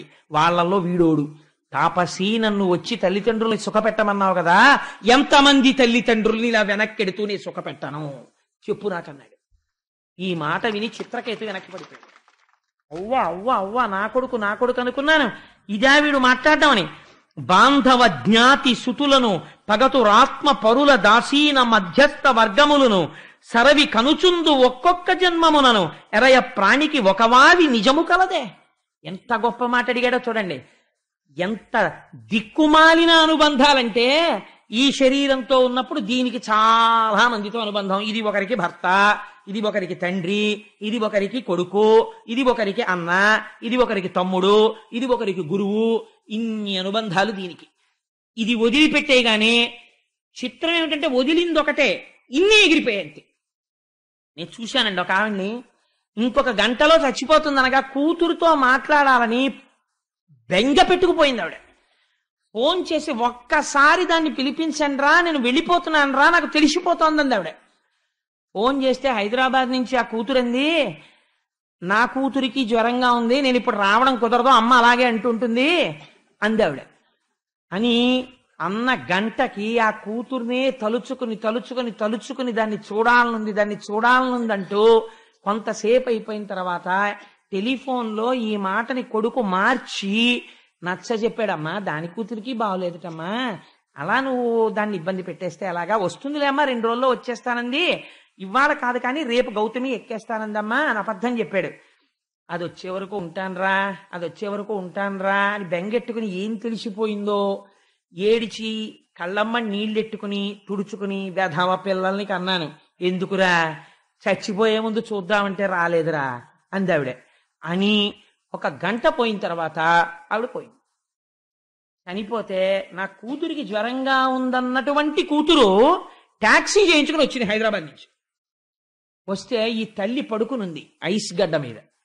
పడుకునుంటే అది వచ్చి కారు దిగి గబగబా వెళ్ళి ఆవిడ శరీరాన్ని పట్టుకుని, అమ్మా అమ్మా నేను రాకుండా వెళ్ళిపోయావా అమ్మా అని. ఏ పిల్ల కోసం ఇంత పరితపించిందో ఆ కన్నిలా విడలేదు, ఆ చెవిలా వినలేదు, ఆ శరీరం కదలలేదు. ఆ శరీరంలోంచి జీవుడు విడిపోగానే అన్ని అనుబంధాలు ఏకకాలమునందు ఆరిపోతాయి. ఇంట్లో మెయిన్ ఫ్యూజ్ పోయింది, అన్ని ఫ్యాన్లు లైట్లు 0 వాట్ బల్బులతో సహా అన్ని ఆగిపోతాయి. జీవుడు ఉత్క్రమణం అయిపోయాడు, అన్ని అనుబంధాలు తెగిపోయాయి, అంతే వెళ్ళిపోతున్నాడు. ఇలాంటి అనుబంధాలన్నీ పెట్టుకుని ఎన్ని జన్మల్లో పాడైపోయానో, మళ్ళీ నువ్వు ఇంతటి తాపసివి నన్ను ఇందులోకి తెచ్చి మళ్ళీ జన్మలు పెడతావా, ఎందుకు వచ్చిందయా, ఉద్ధరిస్తే ఉద్ధరించు, నేను ఉండని ఈ శరీరంలో అన్నాడు పిల్లాడు. అంటే ఆశ్చర్యపోయి, అయ్య బాబోయ్ ఇప్పుడు నాకు బుద్ధి వచ్చిందండి, వాడిలా మాట్లాడాక నాకు తెలిసింది తత్వం అంటే ఏమిటో. అంటే అప్పుడు అంగిరస మహర్షి అన్నారు, ఇప్పుడు తెలిసిందా అనుబంధాలంటే ఏమిటో. కాబట్టి వెర్రి పెట్టుకోకు అని నేను ఉండను అని వెళ్ళిపోయాడు ఆ శరీరం నుంచి. ఇలా శరీరానికి సంస్కారం చేసేసి యమునా నదిలో స్నానం చేసి ఆచమనం చేసిరా, నీకో మంత్రం చెప్తాను. ఈ శరీరంలో ఉండగా చేరవలసింది ఈశ్వరుణ్ణి, ఈ పిచ్చ అనుబంధాల కోసం కాదు. ఎన్ని కోట్ల జన్మల్లో పెట్టుకున్నావో ఇలాగా అనుబంధాలు వద్దని నేను అంటలేదు, కానీ వాటి యొక్క మాయాస్వరూపాన్ని తెలుసుకుని ఈశ్వరుడి పాదాలు పట్టుకో.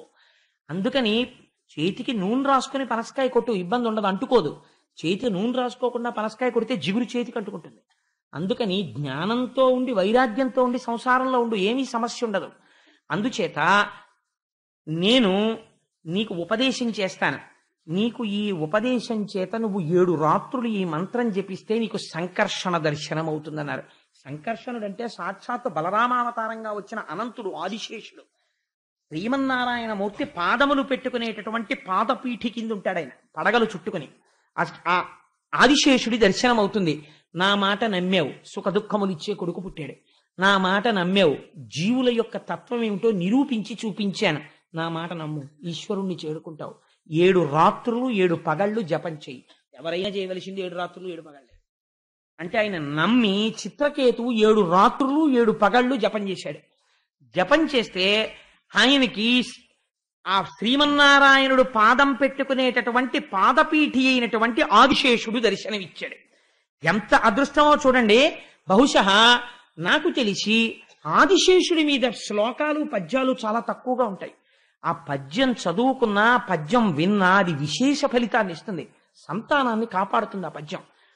తారాహార పటీరధవళ దేహమువాని రమణీయ నీలాంబరంబువాని మణికిరీట స్ఫురన్మస్తకంబులవాని కంకణకేయూరకరమువాని గర్భురమయదీప్త కటిసూత్రములవాని తరళ యజ్ఞోపవీతములవాని అతి సుప్రసన్న వక్త్రాంబుజంబులవాని తరుణ వివృత్త నేత్రములవాని సిద్ధమండలంబు సేవింప పుణ్య ప్రసిద్ధి వెలసినట్టి సచ్చరిత్రు పద్మలోచననకు పాదపీఠంబైన ఘనుని పన్నగేంద్రుగాంచెనతడు.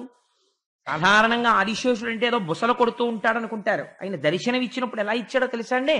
మెడ నిండా హారాలు వేసుకుని తెల్లటి స్వరూపంతో శ్వేతనాగుగా దర్శనమిచ్చాడు. ధవళదేహము వాని రమణీయ నీలాంబరములవాని నల్లటి బట్టలు కట్టుకుని మణికిరీట స్ఫురన్మస్తకంబులవాని 1000 తలకాయలు, 1000 తలకాయలకి కిరీటాలు పెట్టుకుని ఉన్నాడు. గుండ్రటి ముఖాలు, ముఖం ప్రసన్నంగా చాలా కరుణరసాన్ని ఒలుకుతూ ఉంది. ఆయన చక్కగా నవ్వుతున్నవాడై ఉన్నాడు. తరళ యజ్ఞోపవీతములవా అని మిరిసిపోతున్న యజ్ఞోపవీతం వేసుకున్నాడు. సిద్ధమండలంబు సేవింప పుణ్య ప్రసిద్ధి వెలసినట్టి చుట్టూ సిద్ధుల యొక్క గణములు నిలబడి స్తోత్రం చేస్తున్నారు. అటువంటి వాడిని చూసి నమస్కారం చేసి, నా అదృష్టమయ్యా, ఈ జన్మలో నీ దర్శనం కలిగిందని స్తోత్రం చేశాడు. చేస్తే ఆయన అన్నాడు, ఉర్వి మొదలైన 7 నొండొకటి కంటే 10 గుణాధికమయ్యుండు దాని అండకోశమందు అజాండము 1,000,000 అయినవియందు అణుమాత్రమగు అనంతాక్షుండతడు. ఇప్పుడు తన స్వరూపం ఏమిటో భాషింపచేశాడు ఆదిశేషుడు. సాధారణంగా మనం ఈ భూమండలం అంతా ఉందనుకోండి, భూమిని అంతటినీ కలిపి ఒక గ్రహం అంటాం. ఇలాంటి గ్రహాలు ఎన్నో చేరితే ఒక బ్రహ్మాండం అంటాం. ఇలాంటి బ్రహ్మాండాలు కొన్ని కోట్ల బ్రహ్మాండాలు ఉంటాయి. ఇన్ని కోట్ల బ్రహ్మాండాలు కూడా ధూళిరేణువుల్లా ఆయన శరీరమును పట్టి ఉంటాయిట. ఇన్ని కోట్ల బ్రహ్మాండములు ధూళిరేణువుల్లా ఆయన శరీరమును పట్టి అంతటా నిండిన వాడెవరో ఆయనని అనంతుడు అని పిలుస్తారు. ఆయన ఏం చెప్పుకున్నాడో తెలుసా అండి స్వామి? నిద్రబోవు వేళ నిరతుడై దేహిత నెట్టి గుణము చేత నింద్రియముల గడచినట్టి సుఖము కనునట్టి బ్రహ్మంబు కడిమి మెరయ నన్నుగా నెరుంగు. నువ్వు గాఢ నిద్రలో ఉన్నప్పుడు నీ ఇంద్రియాలు మనస్సు ఏ పరబ్రహ్మమునందు లయించి ఉండిపోయాయో, ఏమీ తెలియని స్థితిలో నువ్వు ఏ పరబ్రహ్మంతో కలిసి ఉన్నావో ఆ పరబ్రహ్మమే నేనని తెలుసుకో. స్వప్నమందు ఎట్లు సంచారమునరించు మేలు కంచె దృష్టమోలినగు నెరుగు ఉభయమెరుగు నట్టి ఉత్తమ జ్ఞానంబు తత్వమట్టిదైన తలపు నేను. ఇదొక చాలా ఆశ్చర్యకరమైన పద్యం అండి. ఇది దక్షిణామూర్తి స్తోత్రంలో మొట్టమొదటి శ్లోకం ఉంటుంది. విశ్వం అని, ఆ ప్రపంచమంతా మాయాస్వరూపము అని. అటువంటి విశ్వం దర్పణ దృశ్యమాననగరీ తుల్యం నిజాంతర్గతం అంటారు శంకరాచార్యుల వారు. ఆయన అంటున్నారు, నువ్వు పగటిపూట లేచి ఉన్నప్పుడు ఈ కళ్ళతో చూసినప్పుడు ఈ జగత్తు కనపడుతోంది కాబట్టి ఏమంటున్నావు? ఇది సత్యం అంటున్నావు. జగత్తు సత్యం అని ఎందుకంటున్నావు? ఇంటరాక్షన్ ని, అంటే వాళ్లతో ఉన్నటువంటి సమన్వయాన్ని నువ్వు ఈ శరీరంతో అనుభవిస్తున్నావు. లోపల ఇంద్రియాలకి భయం, సుఖం ఇవి కలుగుతున్నాయి. నువ్వు ఈ జగత్తుని చూడడం మానేసి కన్ను మూసేసి నిద్రపోయావు. నిద్రపోయినప్పుడు జగత్తు వచ్చింది స్వప్నంలో. ఆ జగత్తులో నిన్నెవరో తీసుకెళ్లి గుంజ కట్టేసి తాళ్లు పెట్టి కొడుతున్నారు. కొడుతుంటే అప్పుడు అమ్మో నన్ను ఎలా కొట్టేస్తున్నారో, బాబోయ్ ఎలా కొట్టేస్తున్నారో అని చెప్పి నువ్వు నెప్పెట్టేసిందని బాధపడిపోతున్నావు. బాధపడిపోతుంటే తెలివి వచ్చేసింది. తెలివి వచ్చేస్తే ఏమన్నావు? అబ్బాయి అదంది కలండి, నన్ను ఎవరు కట్టాలేదు కొట్టాలేదు అన్నావు. ఇప్పుడేది నిజం అంటున్నావు? మళ్ళీ లోకం నిజం అంటున్నావు. నిద్రలో నువ్వు ఏది సత్యం అన్నావో అది లేదు. నువ్వు నిద్రలో చూసింది జాగృతిలో నిజం కాదంటున్నావు. అబ్బాయి అది అబద్ధం అండి అంటున్నావు. అది అబద్ధమా ఇది అబద్ధమా? రెండు అబద్ధాలా? రెండు అబద్ధాలే. ఎందుకని? బ్రహ్మమునందు కనపడుతున్నాయి. నీటి యందు బుడగ పుట్టినట్టు, ఆ బుడగకి ఆస్తిత్వము లేక నీటిలో కలిసిపోయినట్టు బ్రహ్మమునందే నామరూపములైన మాయ చేత జగత్తుగా పరిణమించింది. ఈ తత్వం అర్థం అవ్వడమే నా దర్శనం కలగడం. అందుకని నువ్వు బ్రహ్మజ్ఞానివయ్యావు. చూడండి, ఎటువంటి వాడికి ఎటువంటి ఉద్ధాన పతనాలు ఉంటాయో చూడండి. ఆయన చేసినటువంటి ఒకే ఒక వరం ఈయన పాలిట శాపం అయి కూర్చుంది. ఆ అనంతుడు ఈయనకు ఒక విమానం ఇచ్చాడు.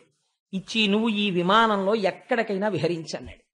వెంటనే ఆయన తిరిగి సిద్ధగణాలతో వెళ్ళిపోతుంటే స్తోత్రం చేసి ఆ విమానం ఎక్కి అన్ని బ్రహ్మాండాలు తిరుగుతూ యక్షకాంతలతో హరికథల్ని నాటకాలుగా పాటలుగా ప్రదర్శనలు చేయిస్తుండేవాడు. కానీ లోపల పరమభక్తి తత్పరుడై ఉండేవాడు. ఉండగా ఒకనాడు ఆ విమానం ఎక్కి కైలాస పర్వతానికి వెళ్ళాడు. కైలాస పర్వతం అంటే నిజంగా ఎలా ఉంటుందో పోతన గారు వర్ణించాలండి. ఏమి వర్ణించాడండి మహానుభావుడు. ఆ పరమశివుడు కూర్చునున్న చోటుట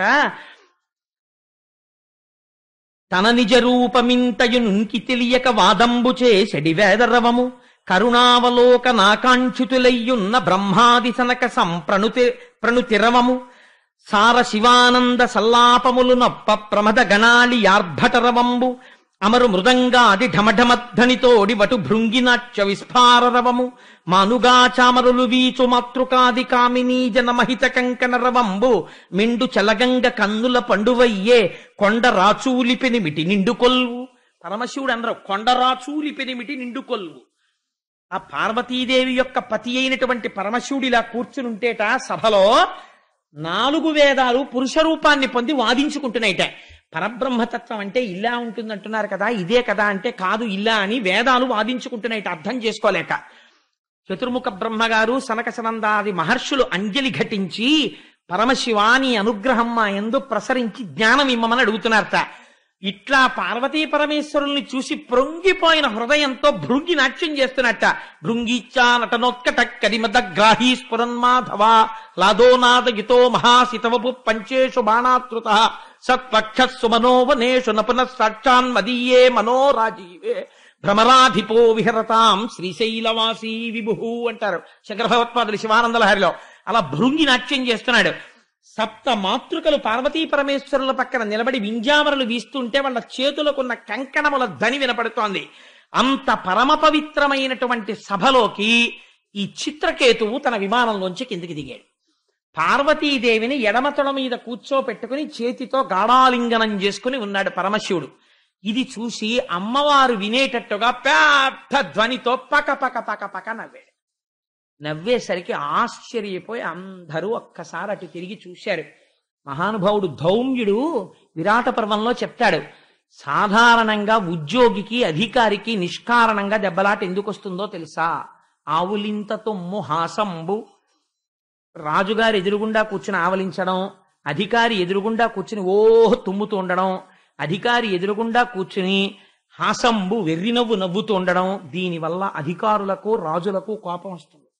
విష్ణువాంశ ముందు కూర్చున్నంత గౌరవంగా వారి ముందు కూర్చుని ఎంతసేపు పనో అంతసేపు కూర్చుని అయ్యా నేను బయలుదేరచ్చా అని అనుమతి తీసుకుని వెళ్ళిపో తప్ప, నువ్వు రాజు విష్ణువాంశ సింహాసనంలో కూర్చుని ఉండగా మాత్రం వారి యందు నువ్వు ఆ గౌరవం ఇచ్చి బ్రతకాలి. లేకపోతే నువ్వు ఎన్ని పురాణాలు చెప్పినా ఎన్ని పురాణాలు చదువుకున్నా ఒకటే. నీ అధికారి ముందు నువ్వు వెళ్ళి నిలబడినప్పుడు విష్ణువాంశని దర్శనం చెయ్యాలి నువ్వు. అందుచేత పెద్ద నవ్వు నవ్వాడు. పెద్ద నవ్వు నవ్వితే పార్వతీదేవి చూసింది. చూసి నువ్వెందుకు నవ్వుతున్నావు అంది. అంటే చిత్రకేతు అన్నాడు, కొమరప్పగాలో ఒక గురుడును గడలేని ధర్మస్వరూపంబు తానయగుచు జడలు ధరించియు సరిలేని తపమున పొడవైన ఈ యోగి పుంగవులును బ్రహ్మవాదులు కొల్వ భాసిల్లు కొల్వులో మిథున రూపంబున మెలతతోడ ప్రకృతుండును పోలె బద్ధానురాగుడై లాలితుండయ్య నిర్లజ్జతనిటు అకట ప్రకృతి పురుషుడైన ఏకాంతమందు సతులతోడ అలరు కాని ఇట్లు ధర్మసభల ఇంతులతో కూడి పరిఢవింపలేడు భ్రాంతి నొంది అన్నాడు. ఏమీ తెలియని అజ్ఞాని కూడా భార్యని కౌగిలించుకోవాలంటే ఇంట్లోకి వెళ్ళి కౌగిలించుకుంటాడు. అంతేకాని జడలు కట్టుకున్న ఇంతమంది తాపసులున్న సభలో, చతుర్ముఖ బ్రహ్మగారు నిలబడ్డ సభలో, సనక సనందనాదులు నిలబడ్డ సభలో సిగ్గు లేకుండా ఆచార్యుడనని, లోకమునకు జ్ఞానమిచ్చేవాణ్ణని, జగద్గురువునని, లోకరక్షకుడు అనిపించుకుని సర్వమంగళప్రదుడు అనిపించుకున్న పరమశివుడు ఎడమతల మీద భార్యని కూర్చోపెట్టుకుని ఇంతమంది చూస్తుండగా ఎడమ చేత్తో గాఢాలింగనం చేసుకున్నాడా? ఆ మిథున రూపాన్ని చూస్తే నవ్వు రాదు ఏమిటి? ఆయనకి కూడా ఇంత కామవ్యామోహమా అన్నాడు. పార్వతీదేవి అంది, భృగు నారద కపిలాదులు నిగమాంతజ్ఞులను యోగ నిర్ణయ నిపుణుల్ త్రిగుణాతీతు మహేశ్వరు నగరెన్నడు వారు ధర్మ నయమెరుగరకో.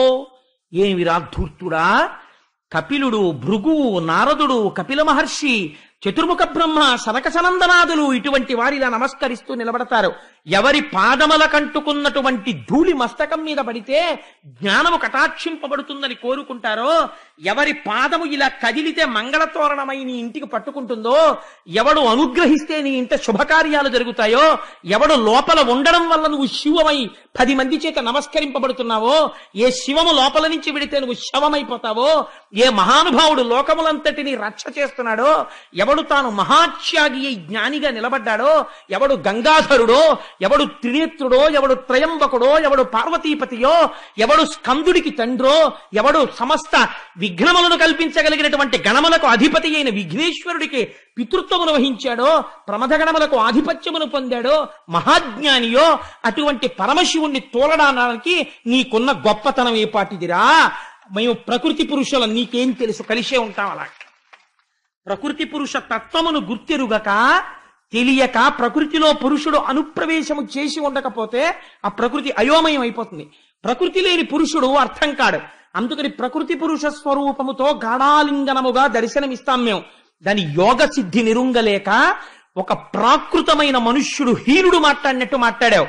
నువ్వు విష్ణు భక్తుడు అనిపించుకోవడానికి నీకెక్కడుంది అర్హత? శివుణ్ణి గౌరవించని వాడు విష్ణు భక్తుడు కానే కాడు. కాబట్టి నీవు విష్ణు భక్తుడేమిటి? ఇక ఆ మాట అనిపించుకోవడానికి వీల్లేదు. నువ్వు ఇలా ప్రవర్తించావు కాబట్టి నిన్ను శపిస్తున్నాను. నువ్వు ఉత్తర క్షణము రాక్షస యోని యందు జన్మించి, కానీ నువ్వు చేసినటువంటి తపంబు చేత శ్రీమన్నారాయణుని చేరుదవుగాక అని అనుగ్రహిస్తే విమానంలోంచి కింద పడిపోయి తల్లి పాదముల మీద పడి సాష్టాంగ ప్రణిపాతం చేసి నమస్కరించి ఒక మాట అన్నాడు. అమ్మా, అనంతుడి దర్శనం చేశాను, సంకర్షణుడి దర్శనం చేశాను, ఆదిశేషుణ్ణి స్తోత్రం చేశాను, విమానం ఎక్కి తిరిగాను. కానీ ఎన్ని జన్మలలోంచో ఉండిపోయిన చిన్న అవిద్య అజ్ఞానం ఎక్కడో ఉండిపోయింది. తల్లి, నీ మ్రోలకొచ్చి ఒక వెకిలి నవ్వు నవ్వాను, ఇంత శాపాన్ని పొందాను. అమ్మా, నువ్వు శపించినటువంటి శాపం నన్ను ఉద్ధరించడానికే అనుకుంటున్నానమ్మా. అలాగే నేను రాక్షసయోని యందు జన్మిస్తాను, నా అజ్ఞానము అక్కడతో తొలగుగాక అని నమస్కరించి క్షమార్పణ చెప్పి ప్రణిపాతం లేచి విమానం ఎక్కి వెళ్ళిపోతే పరమశివుడు అన్నాడు, ఇది శివుడు అంటే ద్వంద్వములు ఎరుగడు. ఆయన అన్నాడు, పార్వతి చూశావా, వీడు భక్తుడంటే. నువ్వు ఇంత శాపం ఇస్తే వాడు కసుగందలేదు, నేల మీద పడి సాష్టాంగం చేసి, అవునమ్మా నాది దోషమే, చూశావా ఎన్ని జన్మలలో ఉండిపోయిన విద్యో ఠక్కని పటమరించింది, ఇంత దర్శనం చేసిన. తల్లి, ఆ శాపాన్ని భరిస్తాను, నా అజ్ఞానం పోతే చాలమ్మా అన్నాడు. నిజమైనటువంటి విష్ణు భక్తుడైనటువంటి వాడికి ఇటువంటి సత్వగుణం కలగాలి. కాబట్టి వీడు విష్ణు భక్తుడే. పార్వతి, ఈ భక్తి వీణ్ణి రక్షిస్తుంది. రక్షించి ఒకనాడు ఇంద్ర సంహారం కోసమని త్వష్ట ప్రజాపతి చేసిన యజ్ఞగుండంలోంచి వృత్రాసురుడిగా పైకొస్తాడు. వచ్చిన ధర్మం నిర్వర్తించాలి కాబట్టి యుద్ధం చేస్తాడు, మనస్సు మాత్రం శ్రీమన్నారాయణుడి దగ్గర పెడతాడు. తొందరగా చంపేవయ్యా, వెళ్ళిపోతానంటాడు అని పడిపోయి శ్రీమన్నారాయణుణ్ణి చేరుకుంటాడు. పరస్పర భిన్నత్వం కలుగుతుంది. నీ శాపము చేత రాక్షసుడవుతాడు, తాను చేసుకున్న సుకృతము చేత అపారమైన భక్తితో నిలబడిపోతాడు. ఇంత పరమపావనము ఈ ఆఖ్యానము. కాబట్టి నరనాథ, ఈ వృతునకు రాక్షసాకృతి కలిగిన ఈ పుణ్య కారణంబు చిరపుణ్యుడైనట్టి చిత్రకేతు మహానుభావంబు భక్తితో పరగవిన్న చదివిన వారికి సకల దుష్కర్మముల్ శిథిలంబులై కడు చెదరిపోవు సకల వైభవంబులు సమకూరు తమయంత తోల్కాడు కోర్కొలతోడ కూడి నిర్మలాత్ములగుచు నిత్య సత్య జ్ఞాన నిరతులగుచు విగత దురితులగుచు బంధుమిత్ర పుత్ర పౌత్రాదులను కూడి అనుభవించుచుందురధిక సుఖము. ఇహమునందు వాళ్ళు ఏమైనా ప్రమాదము రావలసి ఉంటే అటువంటి ప్రమాదములు తొలగి పుత్రపౌత్రాభివృద్ధిగా 3 తరాలు చూసి ఇహమునందు సమస్త ఐశ్వర్యమును పొంది అంచమునందు భక్తి జ్ఞాన వైరాగ్యములు కలిగి మళ్లీ పుట్టవలసిన అవసరము లేనటువంటి పునరావృత్తి రహిత శాశ్వత శివ సాయుధ్య స్థితిని కటాక్షించగలిగిన మహోత్కృష్టమైనటువంటి ఆఖ్యానము ఈ వృత్రాసుర వధ. ఎందుకు రాక్షసయోని ఎందు పుట్టి ఇంతటి భక్తుడయ్యాడో ఈ రహస్యాన్ని ఎవరు వింటున్నారో వాళ్ళకి ఉదారముగా శ్రీమన్నారాయణుడు ఈ వరమిచ్చాడని ఆనాడు వ్యాస భగవానుడు చెబితే, శుకుడు పరీక్షిన్ మహారాజుకి చెప్తే మన అదృష్టము కొలది పోతనామాచ్యుల వారు ఆంధ్రీకరించి ఈ అమృత ఫలాన్ని మన చేతనుంచారు. ఇటువంటి దివ్యమైన ఆఖ్యానమును పూర్తి చేసి ఇంకా రేపటి నుంచి అన్ని ఇప్పటి వరకు చెప్పినవన్నీ అమృత భాండములే, అద్భుతమైన వస్తాయి. నాదొక్క విజ్ఞాపనమ్మా, ఎదర క్షీరసాగర మథనము ప్రారంభమైపోతుంది ఇంకొక 2 రోజుల్లోనో 3 రోజుల్లోనో. నేను చాలా ఆర్తి చెందుతున్నాను ఒక విషయం కోసం. సాధ్యమైనంత వరకు శుక్రవారం నాడు సాయంకాలం లక్ష్మీదేవి క్షీరసాగరంలోంచి ఆవిర్భవించిన ఘట్టం చెప్పాలి అని. ఎందుకనంటే శుక్రవారం అసుర సంధ్య వేళ లక్ష్మీదేవి పుట్టడం వింటే, ఆవిడ చూపుల గురించి వింటే అపారమైన పుణ్యము కలిగి దరిద్రమునకు హేతువైన పాపం పోతుంది. 2, శనివారం మనకి వెంకటాచలపతి శ్వేతవరాహ కల్పం వరకు ఆయన పరిపాలకుడు. మరి శనివారం నాడు సాయంకాలం చక్కగా మనం లక్ష్మీ కళ్యాణ ఘట్టం చెప్పుకుందాం. ఎంత అందంగా ఉంటుందో లక్ష్మీ కళ్యాణం ఇందురుగాని. ఆదివారం నాడు సాయంకాలం తల్లులందరూ సువాసినులందరూ దాని చేత అందరికీ లక్ష్మీ కటాక్షము కలగాలి, అమంగళము తొలగాలి అని ఆదివారం నాడు సాయంకాలం మనం అందంగా లక్ష్మీ పూజ చేసి, మనకి జగద్గురువులై భిక్ష పెట్టారు కనకధారాస్తోత్రం శంకర భగవత్పాదులు. ఆ రోజు పూర్తవగానే పూజ, ఆడవారు మగవారు ఎవరు దరిద్రం అక్కర్లేదనుకుంటున్నారో, ఎవరు మంగళములు కావాలనుకుంటున్నారో, ఎవరు ఐశ్వర్యంతో, భక్తితో, జ్ఞానంతో, వైరాగ్యంతో ఈ జన్మని సార్థకం చేసుకోవాలనుకుంటున్నారో అటువంటి వాళ్ళందరం అసుర సంధ్య వేళ ఇంతమంది తల్లులు కలిసి లక్ష్మీదేవిని అర్చించి శ్రీ సూక్తంతో కుంకుమార్చన చేసి ఇన్ని 100 మంది నీరాజనం ఎత్తినప్పుడు అమ్మవారిని ఇంతమంది తల్లులలో చూసి పొంగిపోయి ఇంతమందిని కలిసి విశ్వామరేంద్ర పద విభ్రమదాన దక్ష ఆనందహేతురధికం ఉరవిద్విషోపి ఈశన్ నిషీదతు మయిక్షణమిక్షణార్థ ఇందీవరోదర సహోదరమిందిరాయా అన్న కనకధారా స్తోత్రం చేస్తే ఎందుకు రక్షింపబడం? అమ్మవారి గురించి మనకి జగద్గురువులు అంతటి అభయం ఇచ్చారు శంకర భగవత్పాదులు. ఆ కనకధారా స్తోత్రాన్ని అనుసంధానం చేద్దాం.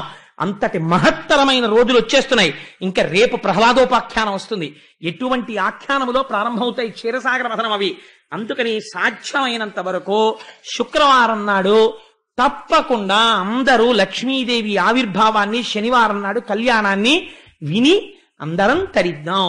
చెప్పేవాణ్ణి నేను సమర్థుణ్ణి కాకపోయినా నీ ఆర్తి చేత మీరు తరించెదరుగాక, మీకున్న ఆర్తి చేత అని. ఈశ్వరానుగ్రహం ఎందుకు కలగదండి? ఆర్తి చేతనే వస్తుంది, అంతేగాని నేను సమర్థుడనని వస్తుందా? మీ ఆర్తి చేత వస్తుంది. అందుకని మనందరం సంతోషంగా ఇప్పుడు 11 మాటలు స్వామి నామం చెప్పుకుని బయలుదేరదాం. గోవింద హరి గోవింద గోకుల నందన గోవింద, గోవింద హరి గోవింద గోకుల నందన గోవింద, నిఖిల లోకేశ గోవింద గోకుల నందన గోవింద, ఆనంద రూప గోవింద, గోవింద హరి గోవింద గోకుల నందన గోవింద, శేషాద్రినిలయ గోవింద, గోవింద హరి గోవింద గోకుల నందన గోవింద, పద్మనాభ హరి గోవింద, గోవింద హరి గోవింద గోకుల నందన గోవింద, పరమదయాళో గోవింద, గోవింద హరి గోవింద గోకుల నందన గోవింద, ఇహ పరదాయక గోవింద, గోవింద హరి గోవింద గోకుల నందన గోవింద, శేషాద్రినిలయ గోవింద, గోవింద హరి గోవింద గోకుల నందన గోవింద, ఆనంద రూప గోవింద, గోవింద హరి గోవింద గోకుల నందన గోవింద, స్వయం ప్రకాశ గోవింద, గోవింద హరి గోవింద గోకుల నందన గోవింద, పద్మనాభ హరి గోవింద, గోవింద హరి గోవింద గోకుల నందన గోవింద, తిరుమలవాస గోవింద, గోవింద హరి గోవింద గోకుల నందన గోవింద, శేషసాయివి గోవింద. గోవింద హరి గోవింద గోకుల నందన గోవింద.